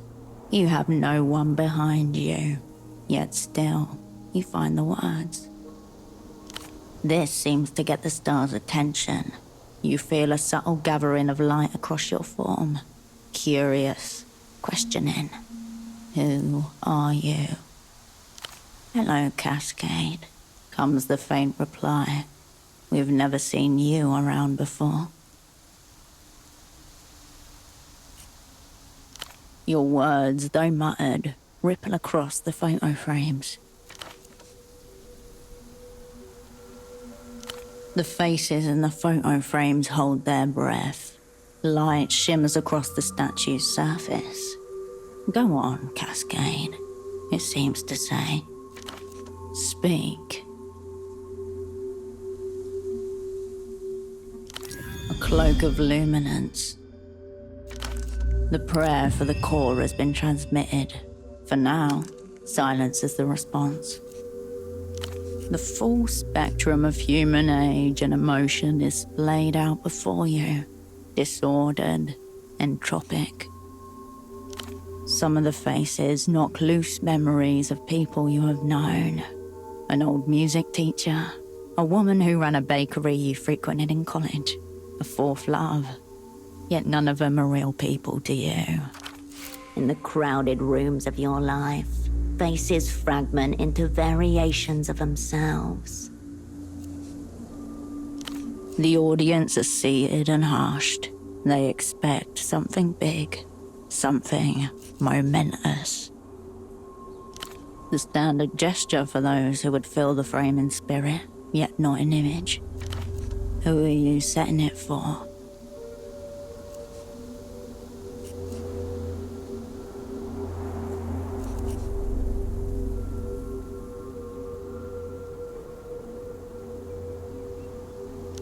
The first steps of this assignment were his, regardless of where they led him. You tuck the papers between two frames, partly obscuring the man's ancient face. One eye stares out at you.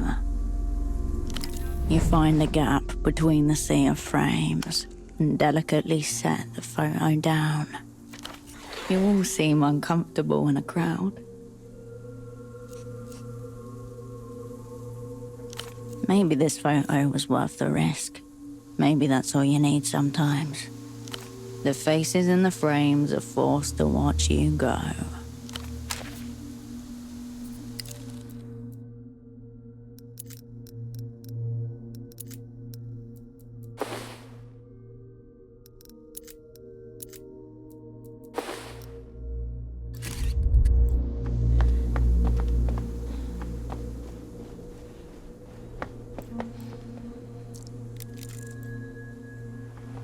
Hello. Despite the impressive shrine behind him, the man is gazing into the distance, eyes out to sea. Large coat, Louisian accent, on guard at the steps. Obvious lich goon. Oh, shrine. It's very impressive. Glory to them. Do you think everyone knows how to make hot chocolate?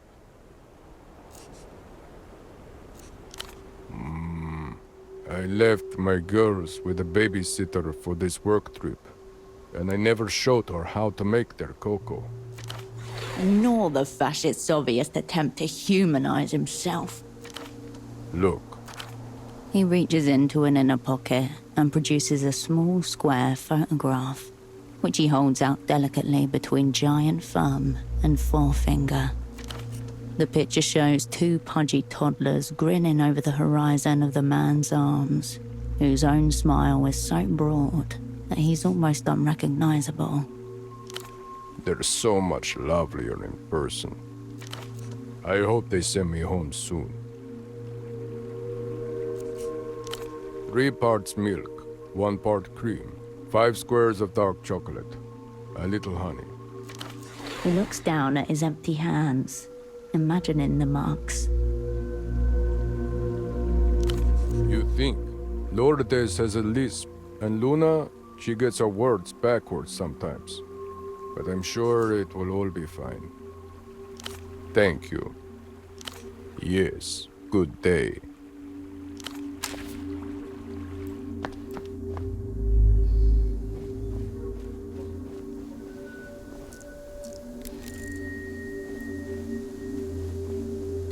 Lovely day. This might seem like a rather odd question, but are you by any chance ill? That voice, it wafts out to you from some obscure recess in your memory. No match is found in the facial archives, and yet the voice. Carolina's nightmares.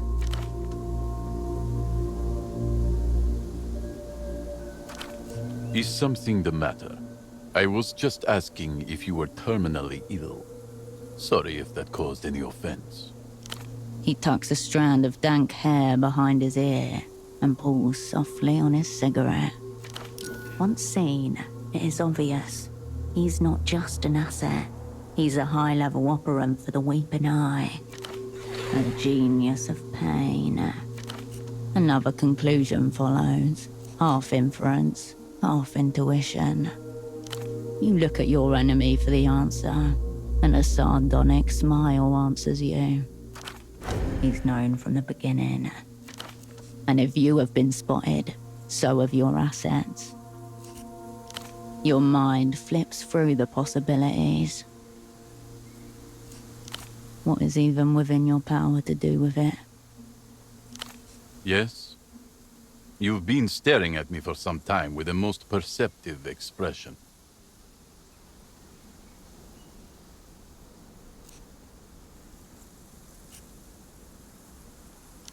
Ah. You are better informed than we give you credit for, at any rate. Will you now?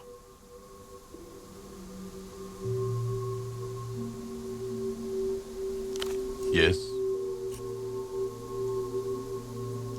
We're already in it, and I do see you.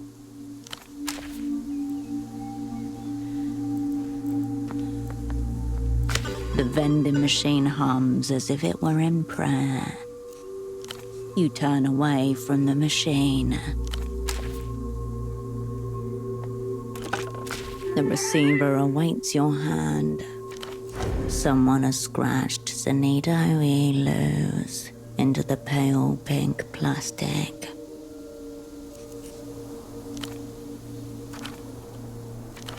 The line disconnects without so much as an automated message.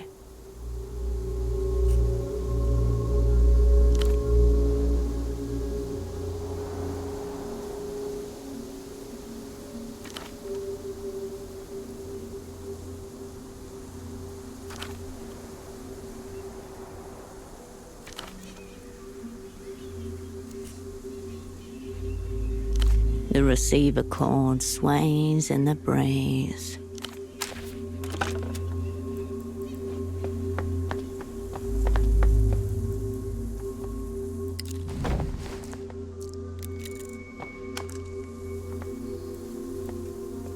Leaning against a statue with his headphones on and eyes half closed, your asset nods his head rhythmically and blindly. Oral imitation of double bass blast beats. One kick with two pedals thundering non-stop 30-second notes. Oh, hey. Here. Listen to this. He abruptly opens his eyes and thrusts the headphones in your direction. I think you'll dig it. Not, reinventing the wheel or anything, but it's a fucked up sound. He clicks play. Ambient sounds fill your ears. Birds and muffled footsteps. The city murmuring beyond. From somewhere inside the mist of faint background sounds emerges, faintly, a deep voice. Its timbre distinctive even as its words are unintelligible. Nunca and I had not. Before? No, see. It's not mixed, right? But for a live demo?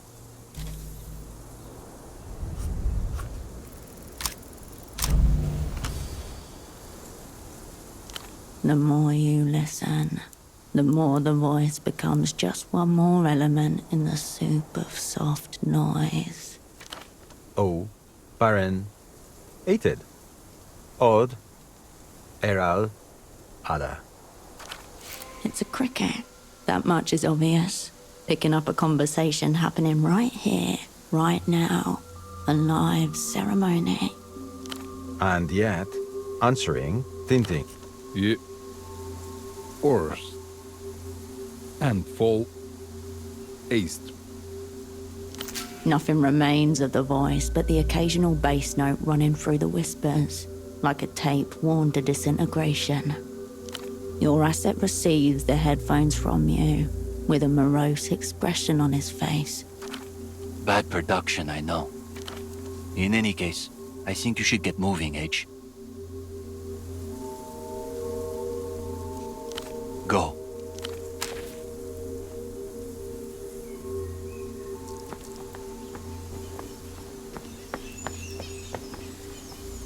Go on, Hirsch. You'll give us away.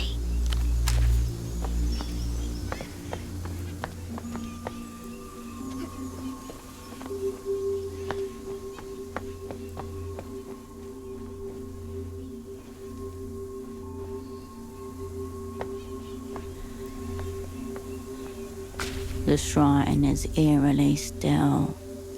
What to tackle first? You grip the plants where they meet the ground and tug them from the earth.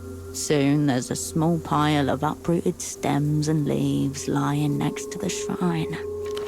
Dirt under your fingernails. The name on the plinth revealed. Adria Hector Rigor, Admiral. You curl your fingernails underneath the green vegetal softness, separating rhizoids from stone. You manage to clear the very front of the idol's head before your nail beds begin to sting, plant matter catching against the delicate skin. Your rubbing doesn't do much to the idol's already worn face, only stirring up motes of dust in the afternoon sun. You stand back and admire your handiwork. A voice from the dirt, bullets in stucco behind him, ears ringing, throat tight with panic. He shifts in the dirt, gun clutched in his hands, and whispers a prayer to an unnamed star. Not here, not like this.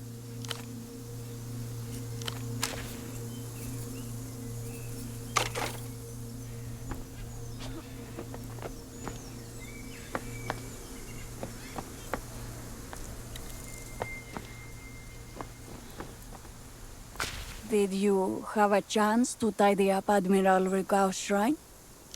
Wonderful. Now things will look nice for the Lucian delegation. Just wonderful. She'll get over it. It's just a cup. This is it. The last of the 6 cardinal wolves. You've collected them all. An excitement that cannot be expressed in words. Can I interest you in anything else? Enjoy your visit.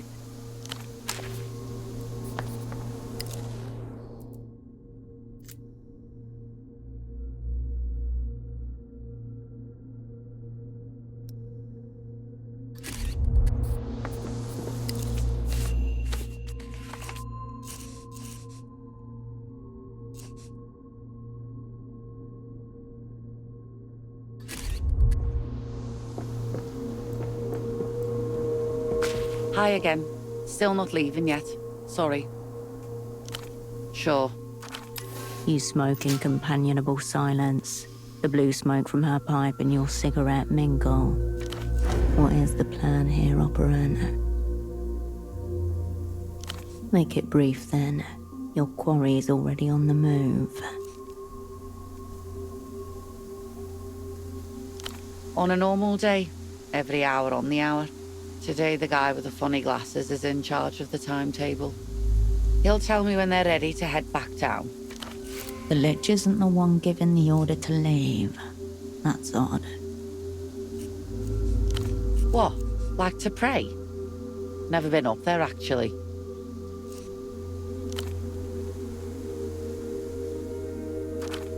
To be honest, the place just gives me a bad feeling. Eerie-like.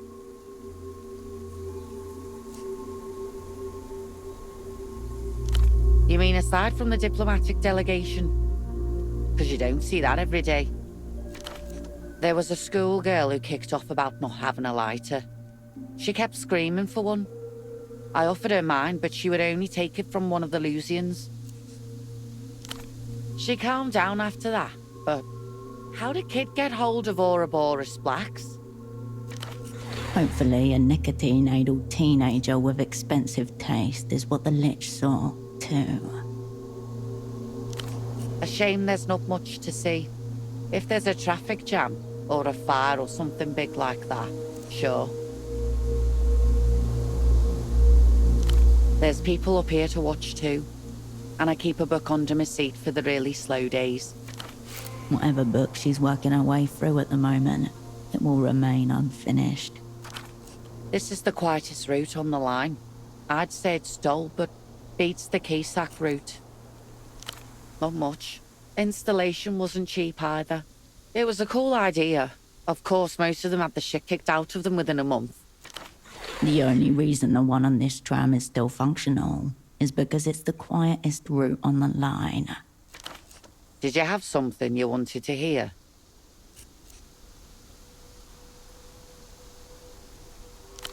People either forget it's there, or just play whatever's already in the machine.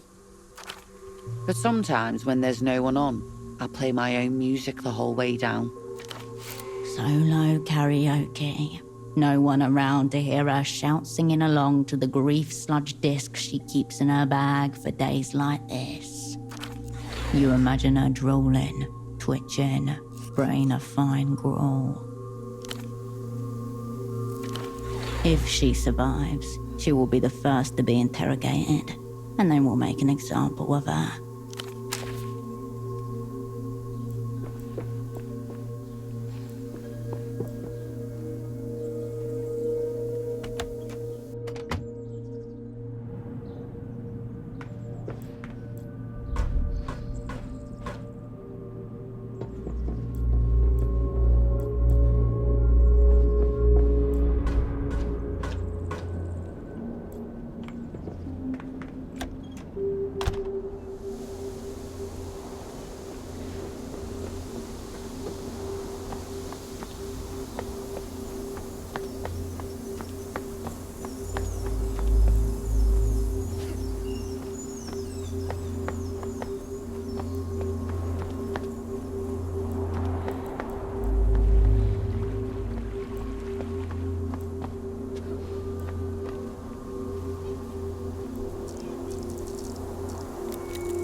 Head bowed, one hand raised and held against the statue in front of her.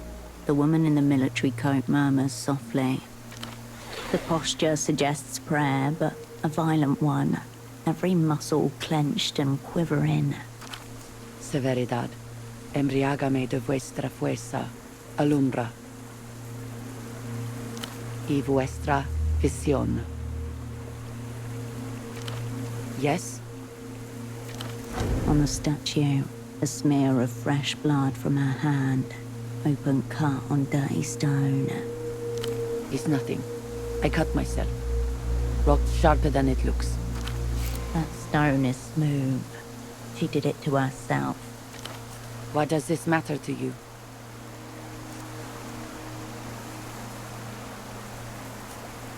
My well-being does not answer to your concern. Good. Just going to stand there? Or do you intend on making conversation? A creature in perpetual movement. She quivers in her place, waiting, yet unable to wait. Maybe a neurodegenerative thing. Someone had to help her get dressed, probably. A snarl twitches through her features, almost lost in the chorus of ticks and tapping. I am paying what is due. Respect. Yes. No. To all of them. Admiral Gutierrez was a great man, but he was only a splinter of the whole. A spark of the great fire that was Anonimo.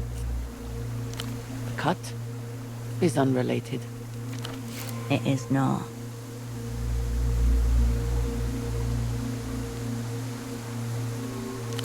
The Leatherback, they called him.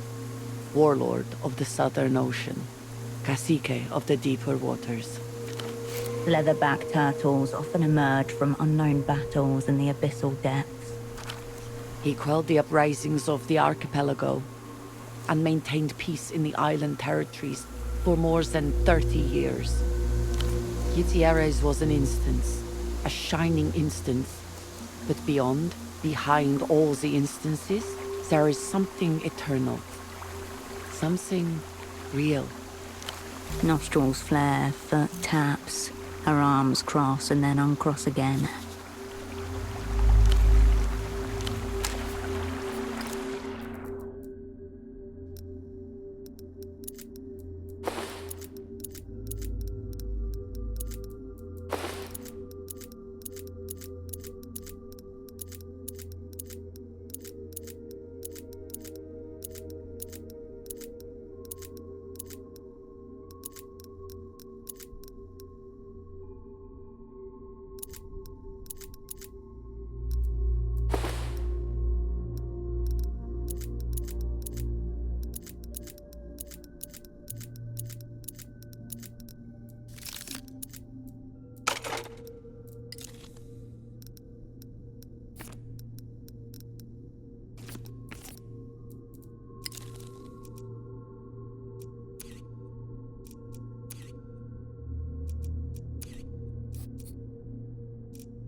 You. Again.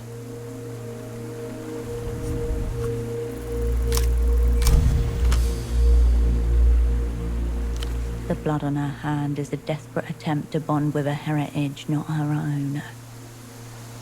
I am one. They made me one. Little whore. I don't have to listen to the words of some Portafiran. A slave racer who understands nothing. You've hit the vein. Now twist the knife. Fool.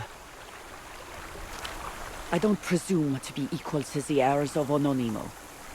They are obviously superior. That is as it should be. She recites dutifully, without mistakes, but she is rattled.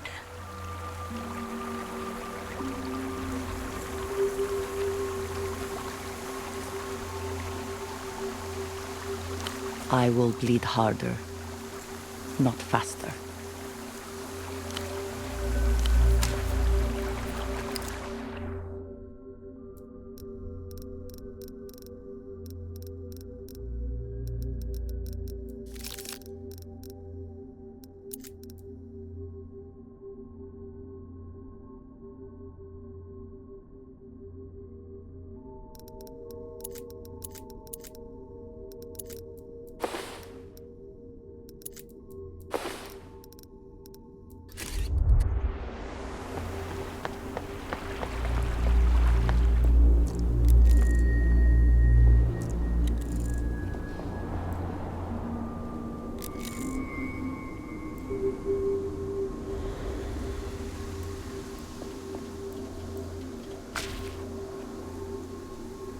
I believe this is where I'm supposed to offer you a deal.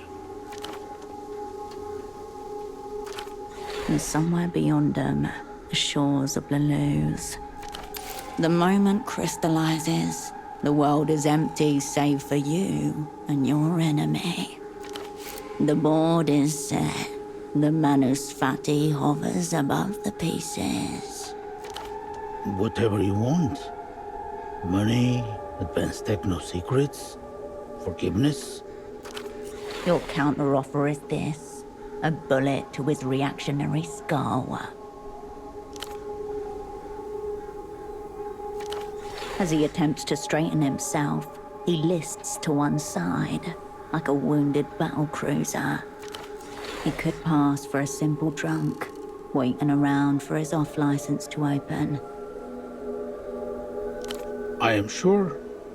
If that's what you want. It will have to be. You've come too far. That's fine. I've got nothing to offer anyway. Nothing. Apart from this limp warning. No matter what happens, there will be no parades for your deeds here today. Stoic drunk, tourniqueting the slur with sheer concentration. You underestimate my powers. I've also had a fistful of benzodiazepines. For my health. My name is Dante Augustino. My title is Assistant to the Minister of Mass Culture. But really, I'm the Minister's body double. And with that, the Manus Fati swivels its wrist and gives you the finger. Your purpose is to kill me, and my purpose is to die. I know my lines. Have you memorized yours? Emter es Facundo?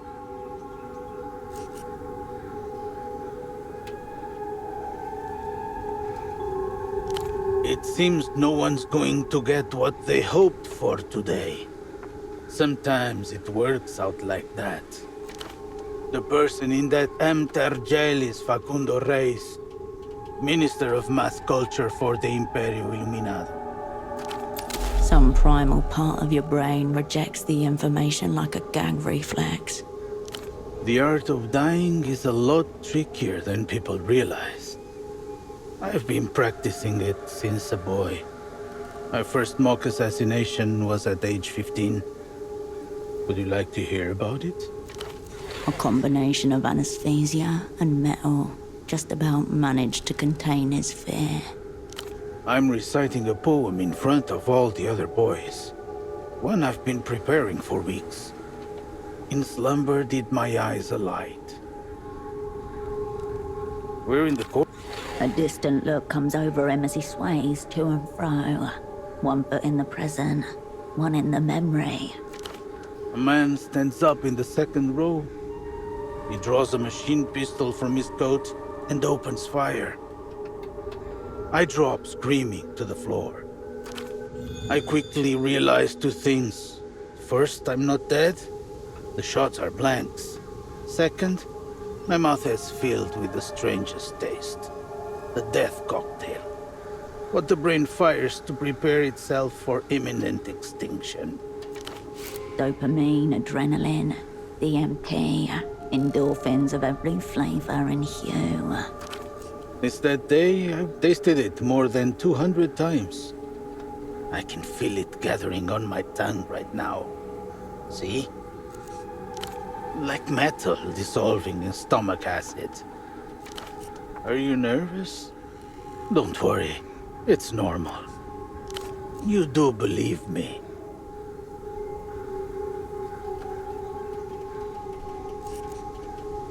Miraculous, isn't it? The way the mind deceives itself. Of course, it also makes this little tete-a-tete somewhat superfluous. What to do about that? Dumb hand, unquestioning of its purpose. Okay, we'll work with it. Before we get to the action, there's just one thing I've been wondering. Where does the Weeping Eye find killers both disposable and professional? Oh, sure, absolutely. I've established that my role is to die. But what about you? Your gun suddenly feels heavy, or is it your hand that feels weak?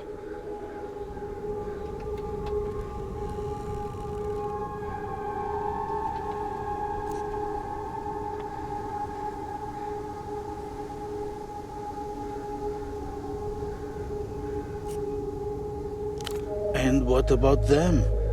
Are they making up for their failures too? Yana, Carolina, Ramses. Prison, torture, madness, and death. A variety of fates and history repeating itself. But my friend, there's nobody in your head except you. Unfortunately, he's right. No, I don't. I don't recognize them. Perhaps the Weeping Eye got themselves a new set of goons.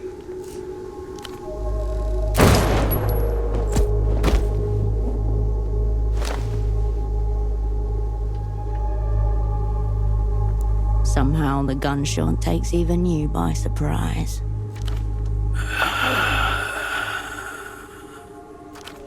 A sudden loneliness descends upon the shrine as you contemplate the corpse strewn on the stone.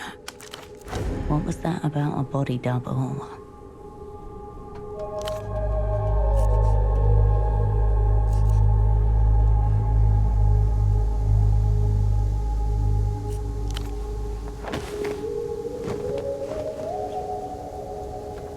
The body rolls easily before your push, rigid and light as though merely an exoskeleton. Silence. The cliff face is too steep to see where the body falls, and nothing comes up from the chasm but a whisper of fabric. No parade, and no funeral either. Some paint flecks of blood at the feet of the deathless heroes of techno-fascism are the only signs left of what did, or maybe did not just happen.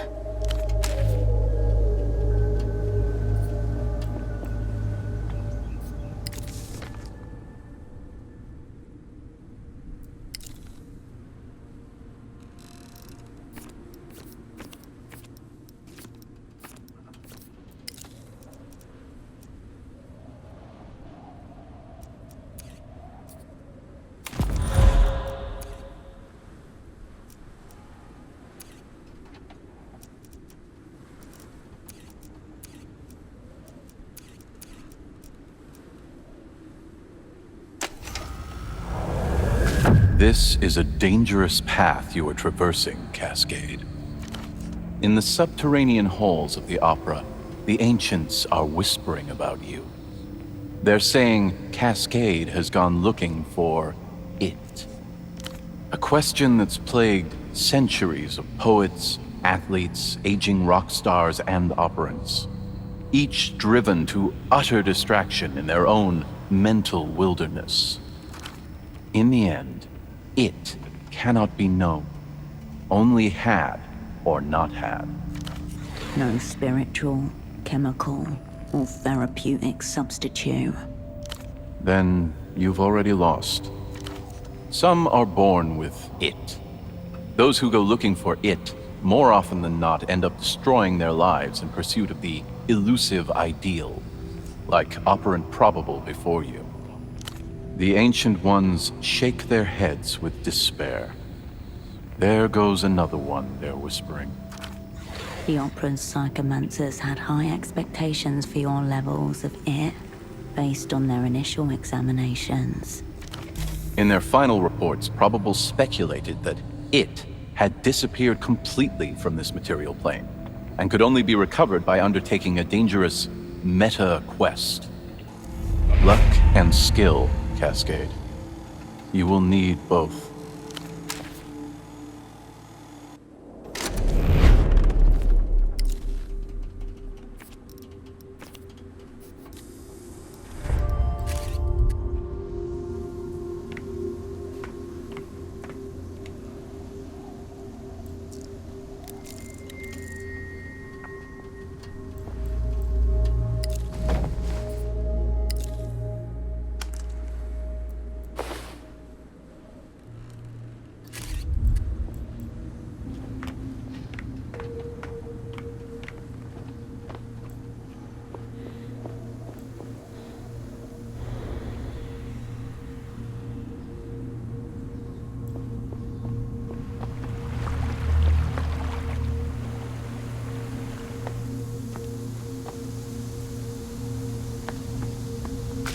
dull the blade and unsteady the hand.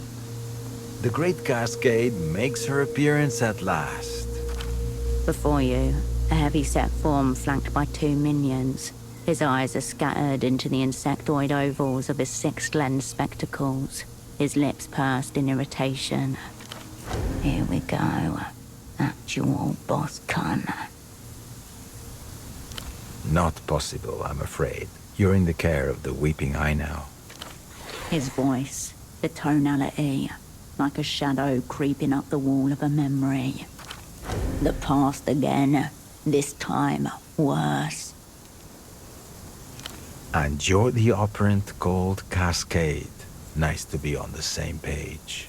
Now, let's catch up with your friends. Down the hill, your squad mates are being hustled onto the waiting tram amidst a small group of passengers. Hair curtained across her face, trembling violently. With fear, or maybe rage that the past should repeat itself so shamelessly. An easy gait, a smile just for himself. One last look at the view before he's ducked out of sight. Nowhere to be seen.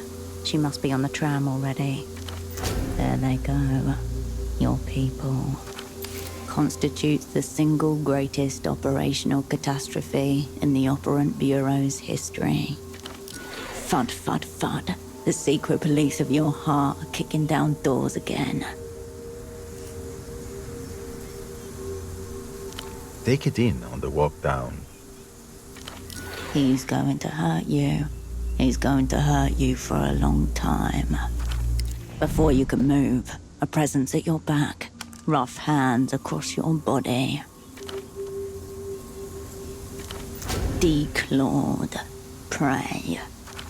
Exeunt. Curtain down. Look, the audience have already made for the exits. He takes one last glance around, then turns to his minions. Come on then, if we miss this tram, it'll be an hour before the next one.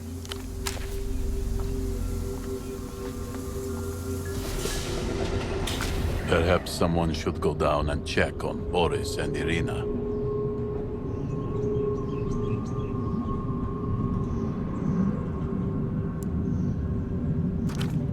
They'll be all right. Irina didn't seem any more agitated than usual. Meanwhile, the head of the Weeping Eye has been watching you. You see your face reflected back 6 times in his sextuple lenses. There's something I've been meaning to ask, Operant. How did you earn your name? Was it just assigned to you at random? Or was it chosen with purpose?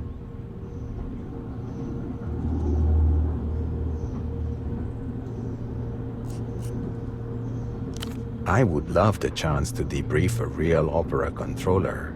Unfortunately, it's been a very long time since we took one alive and intact. Assignment compromised. Rating catastrophic. The day is lost. Time. You need time. Keep them engaged. Keep your eyes open. Every moment you breathe is a victory. I only ask because there is one thing that's been bothering me. A niggling matter I was hoping you might clear up. My name. More precisely, that name the opera has seen fit to bestow on me. A good name has to suit the role, don't you think? The Grand Lich, I understand. Facundo worked hard to cultivate a certain mystique with his body doubles and so forth.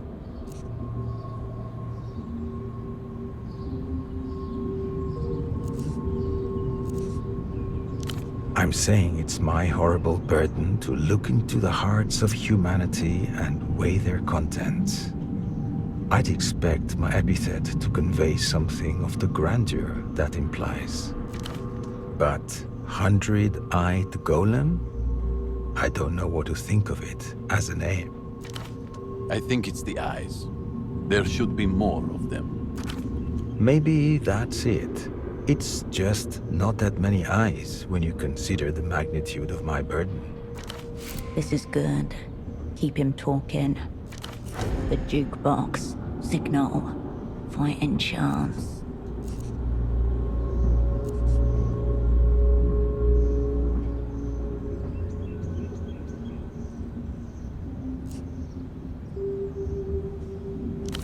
This is a disappointingly narrow perspective.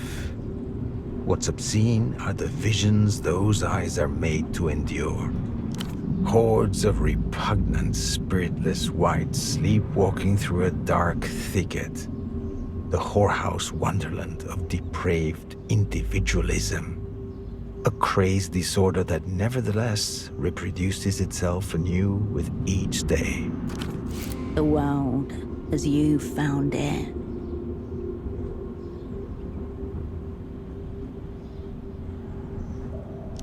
No, I refuse. Someone must have the strength to face the world as it truly is. I have to agree. The man pulls at his collar, uncomfortable. The veins on his neck bulge. Blood drips from his ear. Of course, it's also my role to protect my brother imprints when duty takes them abroad, which is what brings me to this place. He glances out the window. The city-state of Portofino blurs somewhere beneath you. Its people blur with it. Some look up as the oldest aero tram line in the city shudders high above them. A bird without wings. And that brings us at last to your role, the doomed opera assassin. The only thing to hand is intimidation. They know you, but they don't know what you're capable of. Unsteady them. Zero yourself out as soon as possible. You are high up.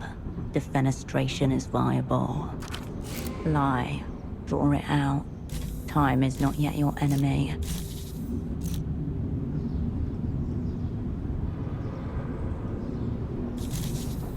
The tram today is only lightly occupied. A handful of commuters, a couple of old pensioners, a few shopkeepers and small tradesmen. A short girl nods her head, aware of nothing, lost in the same rock and roll dream she slips into every morning on her way into the city. A young boy, traveling with his mother, shifts nervously from one foot to another. My girls, how dare you?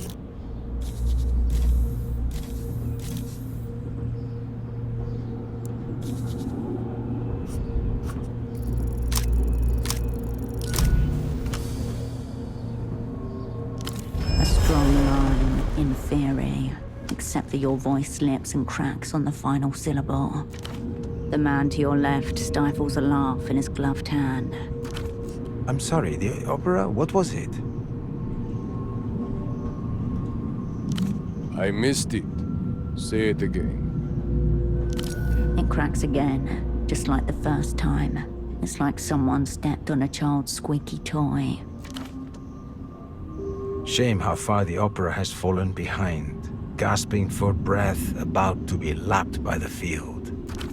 Which is why, in a desperate bid for international relevance, they've dispatched you, the cowardly opera assassin, murderer of our own Minister of Mass Culture. As he looks at you evenly, his eyelid begins to twitch. The Imperialists are shaping new realities while you sit and do nothing. What a tragedy. That poor Facundo relied on us for his protection, and in his moment of dire need, we were nowhere to be found. Massive fucko on our part.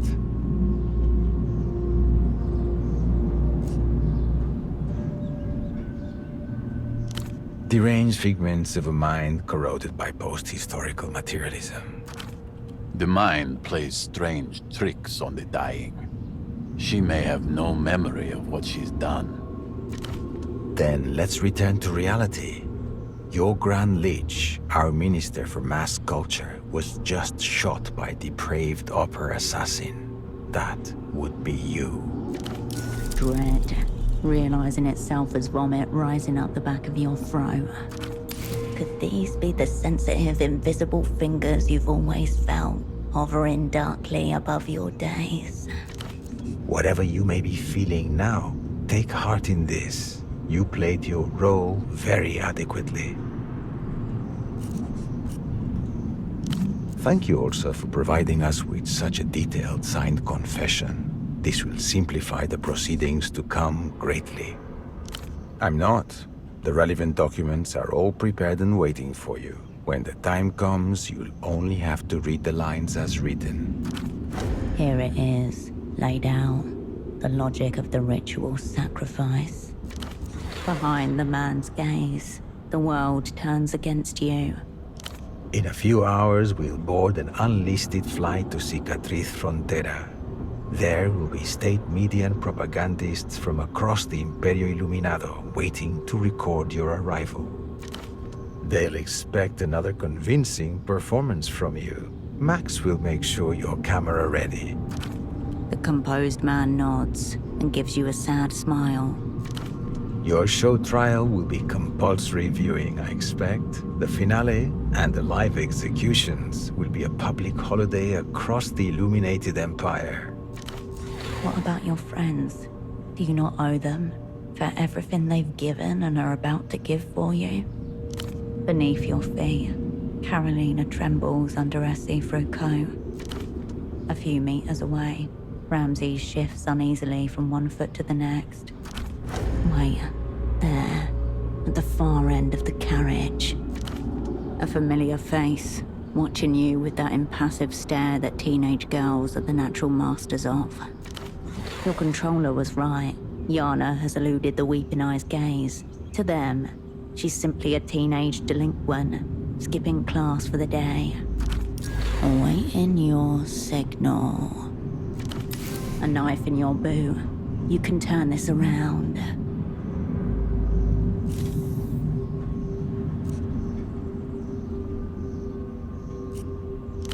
Go ahead. It's good to make sure you've got your backstory down. You're right. I want nothing to do with the developed world and its degenerates. Anonymous imprints were meant to transcend the cesspool of the now, not go dipping our cocks in it. But Facundo has his own ideas. Cultural victory. Pop music, space concerts. Ugh. Something about the way he says the name, Facundo.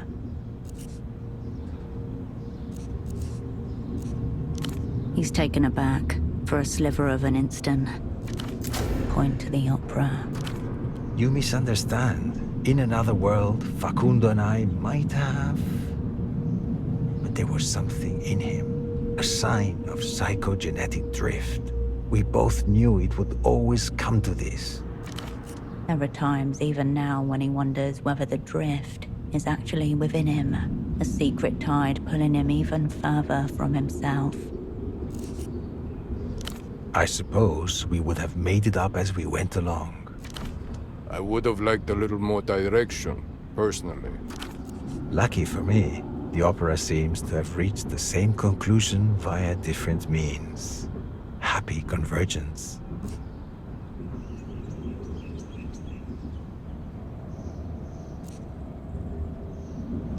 Only that Facundo was fond of those bottom feeders, culture addicts. The details are a few rungs beneath my station, to be honest with you.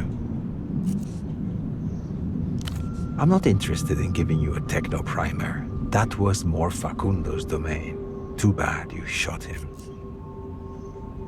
I was no one. A 4-year-old boy from a little village out on the Luthian plains. Sweet. Weak. You know that isn't so. Otherwise, you'd have left poor Dante the unfortunate body double where you found him. La Luz is the empire of images. Her people demand new and fantastical stimulations to prepare their minds for the final society. No complicated characters or ironic speeches, no uncomfortable feelings to ambush them in their lonely hours. They aren't prepared for reality as it's constituted, so we must constitute reality for them. Yes, 91, wasn't it? We rolled up a good few that year. It started with a girl, if I recall. I remember her very well. The Hayato girl. Carolina, wasn't it? She's downstairs now. Twice unlucky, it seems. I figured she'd be out of league play for good after what happened in 91. I'm honestly surprised you brought her. Very surprised. 91. I'd just gotten married. The Carabinero, of course. We hoped we could turn him for a while. Eventually, we delivered him over to the Azuris. Unintelligible sodomitic swine. Azuris. Tempo. The bootlegger. He's been known to us for many years. An associate of Facundo's, as it happens. You'd have to ask Irina and Max. They handled that one. Downstairs. If memory serves, apart from the Carabinero, there was very little interesting about your friends. I ordered them set loose. I'd say my judgment's proven prescient. Without your friends, would you even be here? The head of the Weeping Eye looks at you for a long moment. He reaches into his coat. Right. Now that the formal part is out of the way, let's get to the fun stuff. He thuds something heavy on the table in front of you. A deck of weathered black cards. Here? You sure? We still have a ways until we reach Centro. Let's get to know each other a little bit.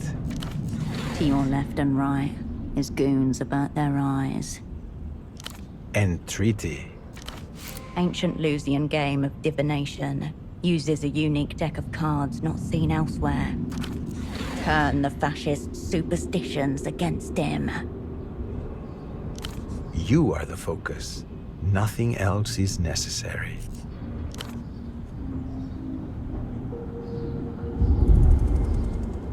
Movement at your peripheral vision. A final board tilt in your favor. One last roll. Fucking quiet in here. Any requests? A few passengers turn their heads, then look away again. The man by the window spares her a disinterested glance. Song would be nice. Something to go with the view. We are well equipped with silence.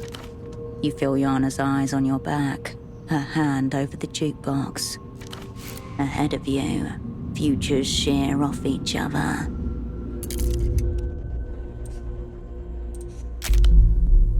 Your fate is preordained and preloaded. All that's left to do is cue the exit music. Your squad is shoulder to shoulder with two Weeping Eye goons, under their watch, deciding who to take out first, waiting for you to drop the flag. But everyone on this tram will hear it and be destroyed by it, including your friends and you. You have a screwdriver. Could always reset your hearing feature. The woman behind you was wearing headphones. Maybe she'd let you borrow them.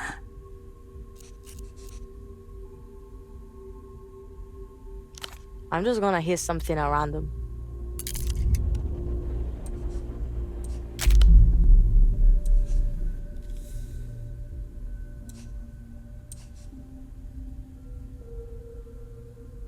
Anything red? Is that a song?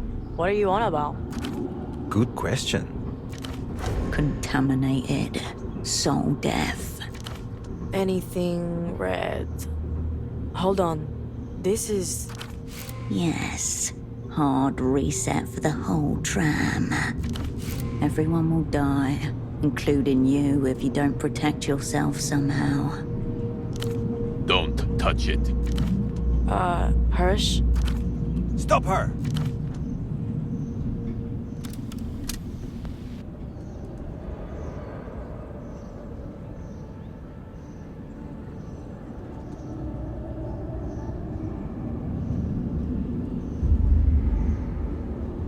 She mashes the play button with her fist before your enemies have time to react. The opening notes carry your heart into the air and siphon all warmth from the tram. What is that? I like it. Your muscles slacken, weighed down by a mounting force. It's V? I can feel her.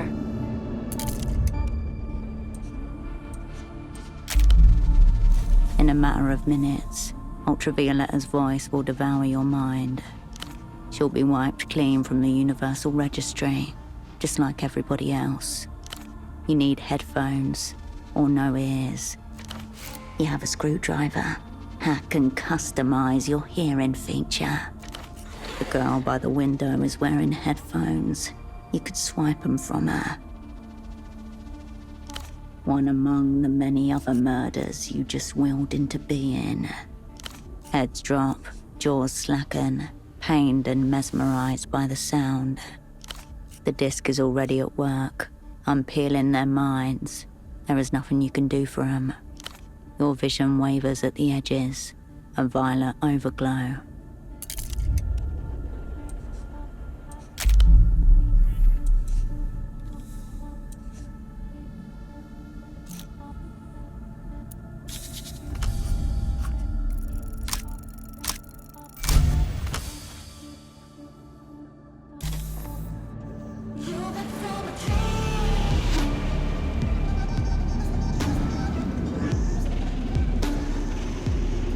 Your enemies weren't prepared for the disc. They're losing themselves already. You can make it. The girl in the corner looks up at you. Curiosity rather than fear. Her eyes are a deep, layered brown. She frowns, tilts her head to the side, like she's waiting for you to ask a favor.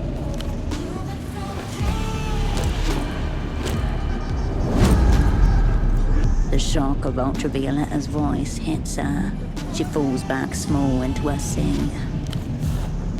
The music grows quieter, but not, you notice with some alarm, completely silent. Consumer earpiece quality, suboptimal, though it'll still work. Probably. Might goo you up a bit. This is enough. We can tank the rest. Just might hurt a little. Ultravioletta's voice is low and muffled. It sinks pieces of you.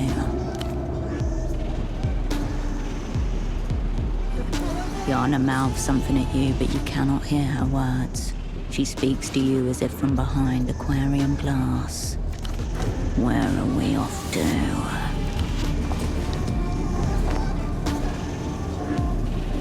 Her young face is caught between disbelief that you would plan to do this and all that you actually did. Crushed between two walls, even in her last moments.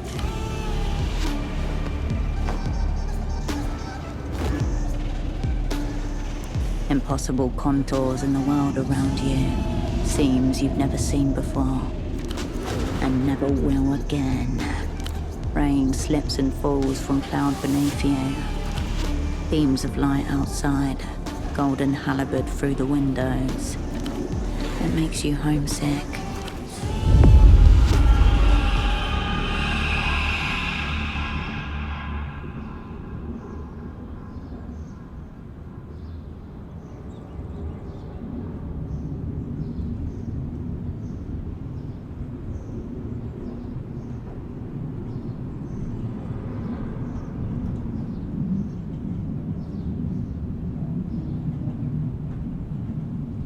Ultravioletta's voice is no longer stalking you.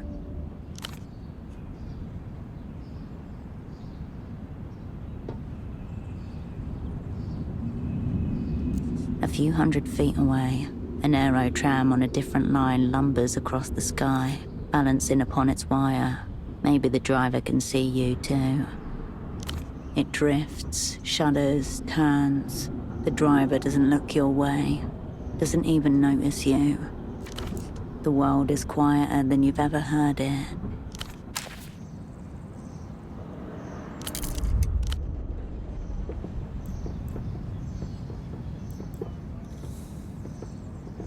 The city rises to greet you, a smoking mass of architecture, overlaid by the crisscrossing rails of the tram network.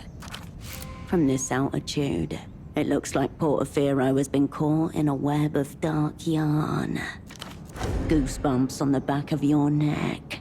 as if all those of absent, lifeless eyes have turned to watch you. You turn towards the silent carriage.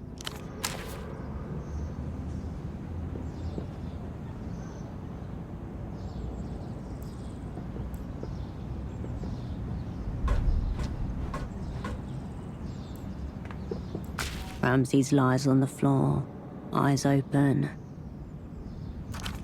His expression is soft, curious.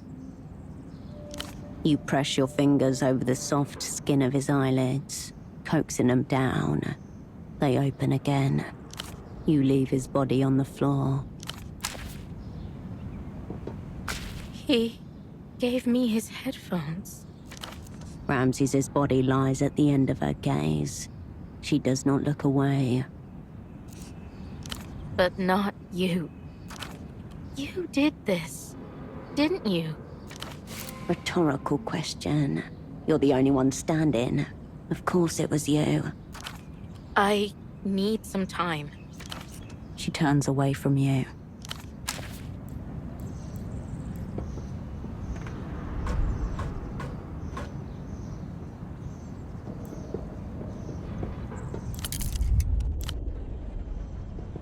You return to look out over Portofino. You hear the first horns and yells of city traffic. A faint smell of petrol arrives on the breeze.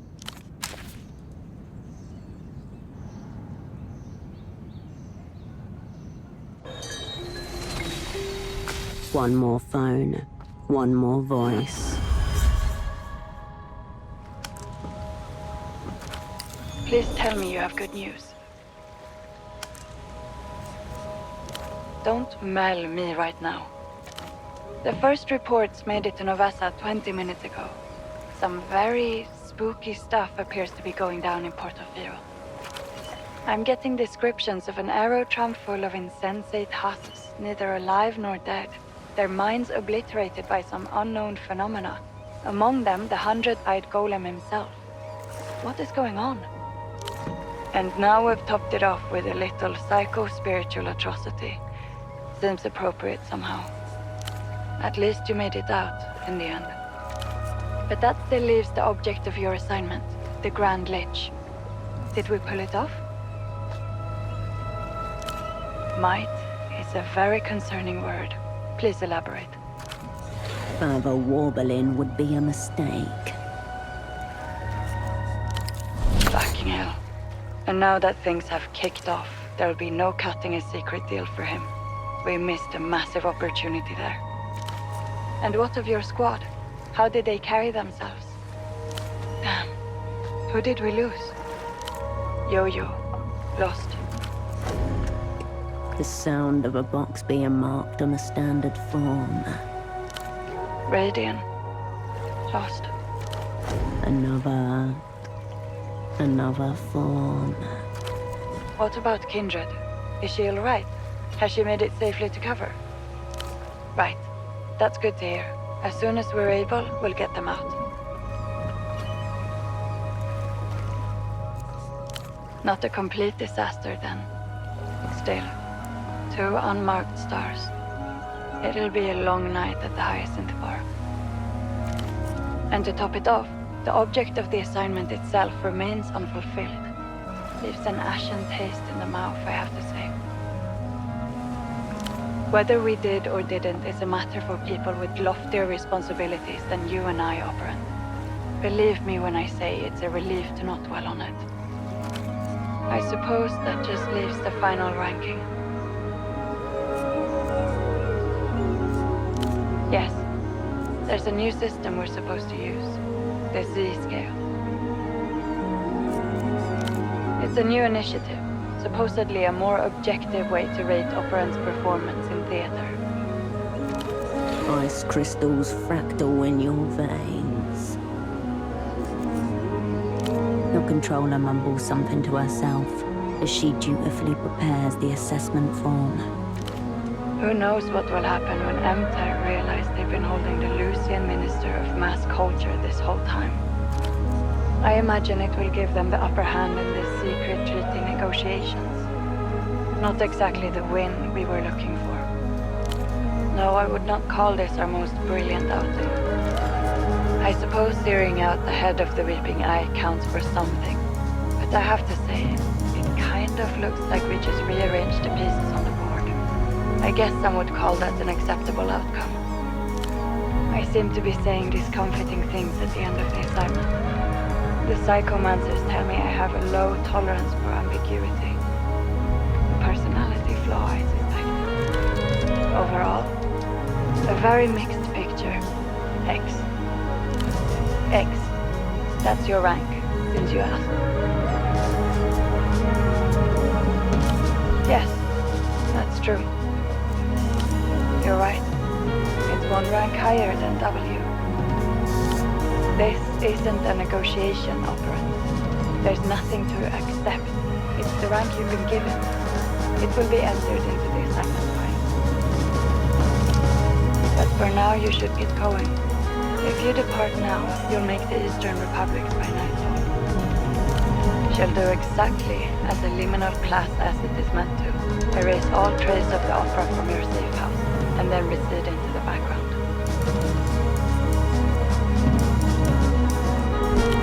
It's a kindness, really. One more relationship smothered with a pillow and buried in the courtyard. Naturally, I continue not to know who you're talking about. Although, I did see a strange report from Capoblanco. Seems a number of their low-orbit satellites have gone dark rather suddenly. You wouldn't know anything about that, Operant. Never understood the appeal of solvents. Nasty stuff. Hardly. Once you get back to Novesta, we'll have the standard quarantine, battery of debriefings, physical examinations, ideological decontamination, and so on. Oh, and the special request from the semioticians. They want to talk about your wolf cup. Seems they may be in the grips of a debt-collecting convulsion themselves. For now, best to lay low. Back to Novesta as soon as possible. Strange with the connection. What? Sound like? Come on, honey. We'll take off running in our party shoes. The digital bird song of a signal jammer. When you want your target to know they're being disrupted. Venting displeasure. Jamming. Probably. Expect reprisals. Beginning shortly. Best to... well, you can. The receiver buzzes warmly in your hand. In the wiry nerves of the city you just left, ideologies crash against one another like waves. Across the developed world and beyond, telephones begin to ring. In an underground office in Novessa, on the bridge of an aircraft carrier floating in the middle of the Nos Corrientes Sea, in a glass and steel fortress in the most expensive part of the most expensive city in the world. Luck. Skill cascade. Now,